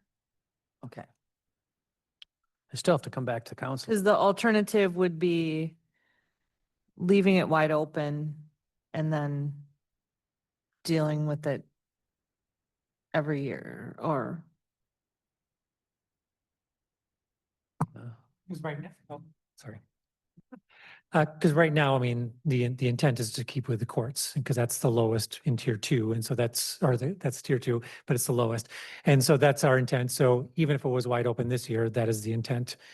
Future years, if there is a concern or an issue, it can certainly be addressed. But again, as long as we have a direction which way to go, because I know Human Resources does need to prepare their open enrollment stuff. And plus for budgeting purposes, we just need to know which direction we want to go.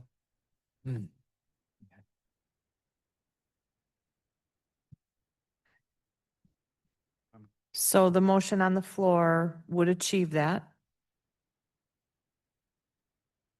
Would achieve allowing staff to stay with courts. It would.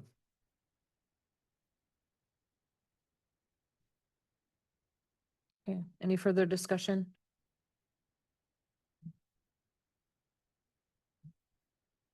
Okay. Motion on the floor is to remove the tier 1 wording from the policy. And restrict it to 1 or 2, I believe it was, right? Lowest of 1 or 2? I think you'd have to do an amendment. Okay, Stephen made the motion. What is the motion? Well, I guess based on input, I thought it was that we needed to go to lowest cost of tier 1 or 2, correct? Okay, if that's what you did a friendly amendment to. Yeah. Lowest cost of tier 1 or tier 2. And then who seconded it? Like, Okay, and you agreed to that as a friendly clarification? correct. Okay. Joanne, is that what you have? I do now. The lowest cost of tier 1 or 2 for Okay. policy 303. I guess let's do this here. Okay, Rick, are you okay? Yes. Okay, all those in favor, please say aye. Aye. Opposed, say no. Motion carries unanimously. Thank you. Go ahead, Rick. All right, the next is a discussion regarding the status after the June 19th, 2025 budget strategy meeting and next steps. Obviously, with some of the conversation that was had this evening, one, I wanted to give an update on kind of where things are at, and then two is what are the expectations of council as we move forward?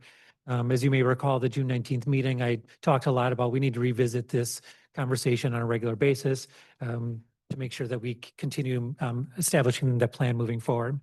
So right now, the status is, I believe the PSC application is being completed and that will be submitted. The SAFER grant has been applied for, that has been submitted. And the funding for the fire protection assessment fee is going to be worked into the 2026 budget. So we can start that to get it in place as soon as we possibly can, but in time for 2027. Tonight, you approved the vehicle registration fee, and that is in place for a period of time. So next, with all the things that we talked about at that June 19th meeting, just kind of want to get an idea from council, what other things, if anything, do you want to start having staff kind of take a deeper dive into? What things do you want to have further conversations about? How often do you want to have these conversations when it comes to these, is that council meetings? Do you want to have separate meetings? Trying to get some direction as to, we've started this process, we're not done. So what do you want to, what kind of getting input as to what you want to do next? Is there some further education you want done, whether it be to, the city, residents, employee, just kind of looking for some direction there. Okay, so in interest of speediness, we're going to start with Larry Jurassic. We're going to come around this way. Everyone's going to say what they would like to see, and then we're going to go on to the next item. Go ahead, Larry. I'm gonna pass right now. It's your only chance. We're not doing 2 rounds. Kathy?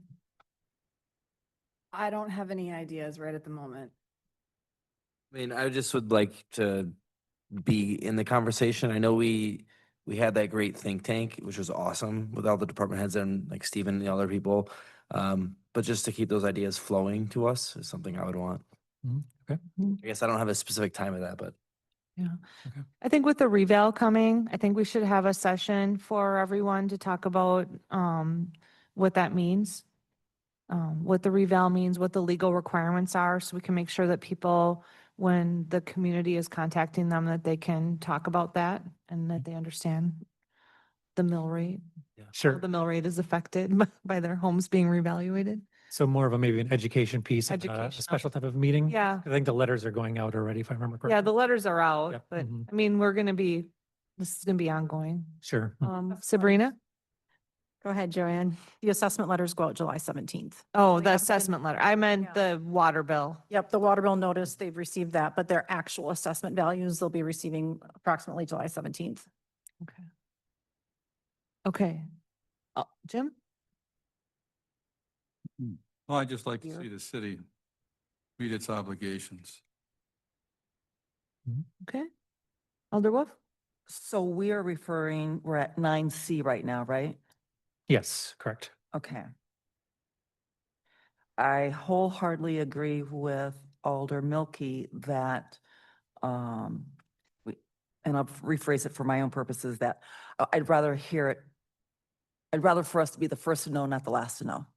Because personally, I just feel like we've been the last to know and we've been expected to make really fast decisions, really important decisions really quick. And I just think we need more communication. And for time's sake, I was told that I could talk about this later, but I'm not going to because of time. But I did promise library, Chris McCardle Rojo, that I would be sharing it this evening. For time concerns, I will just be. Go ahead. Well, I just wanted to add that, when we were talking about saving, and because the main thing is I want to get in the record is that, I just think, I agree with Nat also earlier, we have a lot of really tough things coming before us. And I think the more that we can educate people, the better. And, when I talked with Chris McCardle Rojo, I mean, their gig count alone for June was almost 22,500 people, a heck of a lot of people. I mean, their checkout, just for mainly City of Onalaska, about 70% of Onalaska residents are part of that total.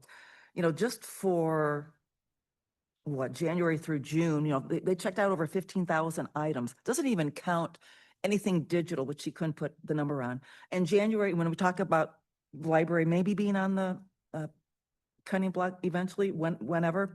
January through May, they had over 85,000 people walk through that library. And that's why, as long as I'm on this council, unless I hear some new information, this is why I feel very passionate about the not touching the library. I'm not saying anyone else doesn't share that passion with me, but I know Mayor Kim put it as a third district alder person in the past. She put in a lot of time on that, on the rebuilding of the library. So I just think it's a gem. And I had so many people say, do not touch the library. But then it's like, what do we touch? Like Alder Banash said earlier. So, but yeah, I just getting back to I think if we could know things sooner, so we had more time to think about them and get back with you with questions instead of the last minute stuff. That would help me anyway. Thank you. Thank you. Alder Knott? I want to return back to where we listen more intently to our staff. Specifically, what I would like to know in the futures, I'd like to know a recommendation from the staff as to the minimum surplus we should maintain without risking our bond rating and negatively impacting our interest income. Because the more we spend that down, the less income we get from interest and the more we have to rely on revenues from the citizenry. Now, I want to give a little history. This is going to be back again on that exact same meeting, the executive budget meeting from November. And I'm actually going to be quoting our director that we have sometimes been ignoring. Where it says, Sabrina said, if we look at our 2022, 2023, 2024, and 2025 equipment replacement fund, which is a surplus fund, and that fund, every year we have budgeted a deficit. In 2022, it was $339,446. In 2023, it was $483,497. In 2024, it was $329,422. And in 2025, right now, i.e. 11 November 2024, it's sitting at $537,367. Now, based on a fire truck, we know that's gone up too. All right. So that is 5 years of deficit spending in that equipment replacement fund. And I'm afraid we're going to go into number 6. So I want to give that historical background. Everyone is talking about spending down our deficits. And I'd like to know what a recommendation is on the absolute minimum that we should be maintaining without risking our bond rating, which I know is going to be a best guess because we don't establish that, and without negatively impacting that interest income that we rely upon. All right. Well, I don't know that we want to put Sabrina on the spot. Do you want to be on the spot? Well, I'm not saying right now. Well,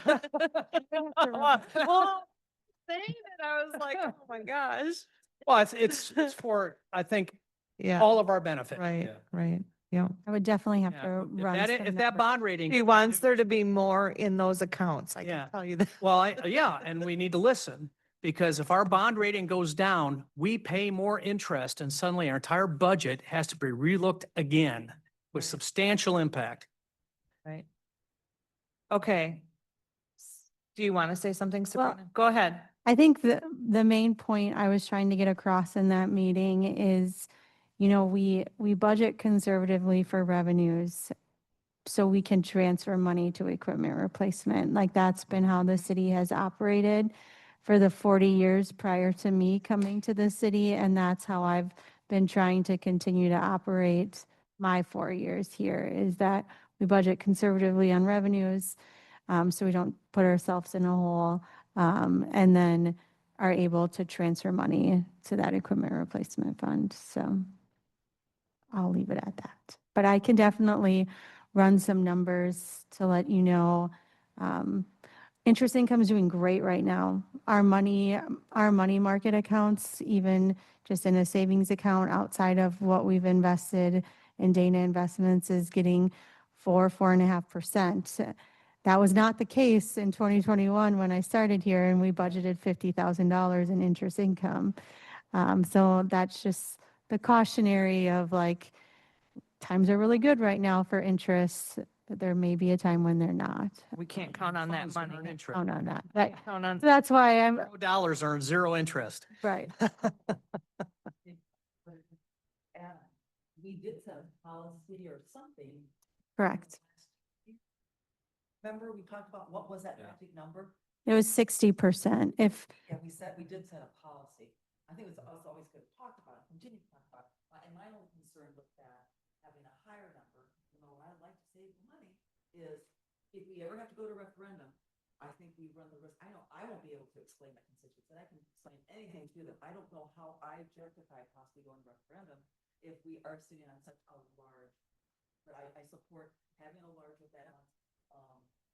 There are a number of people in our nearby communities that they have a lot of problems, and we don't because we do have that reserve. Exactly. And it is upon us to have that somewhat kind of that reserve. So, but yeah, I think we're right at policy, and if we need to adjust that.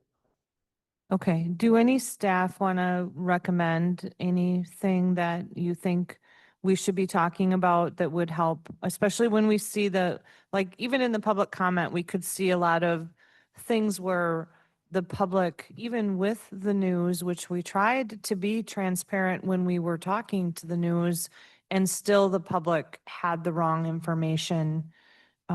So we could try to do a better job getting information to the public. Anything? Okay, back to the council. Any last comments on this topic? Okay, Rick.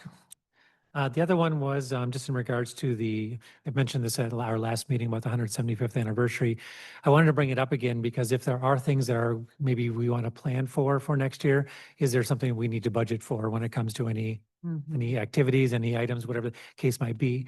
So I don't know if people have had a chance to think about this since the agenda has come out, but that's something I thought we should start talking about now as we're preparing budgets.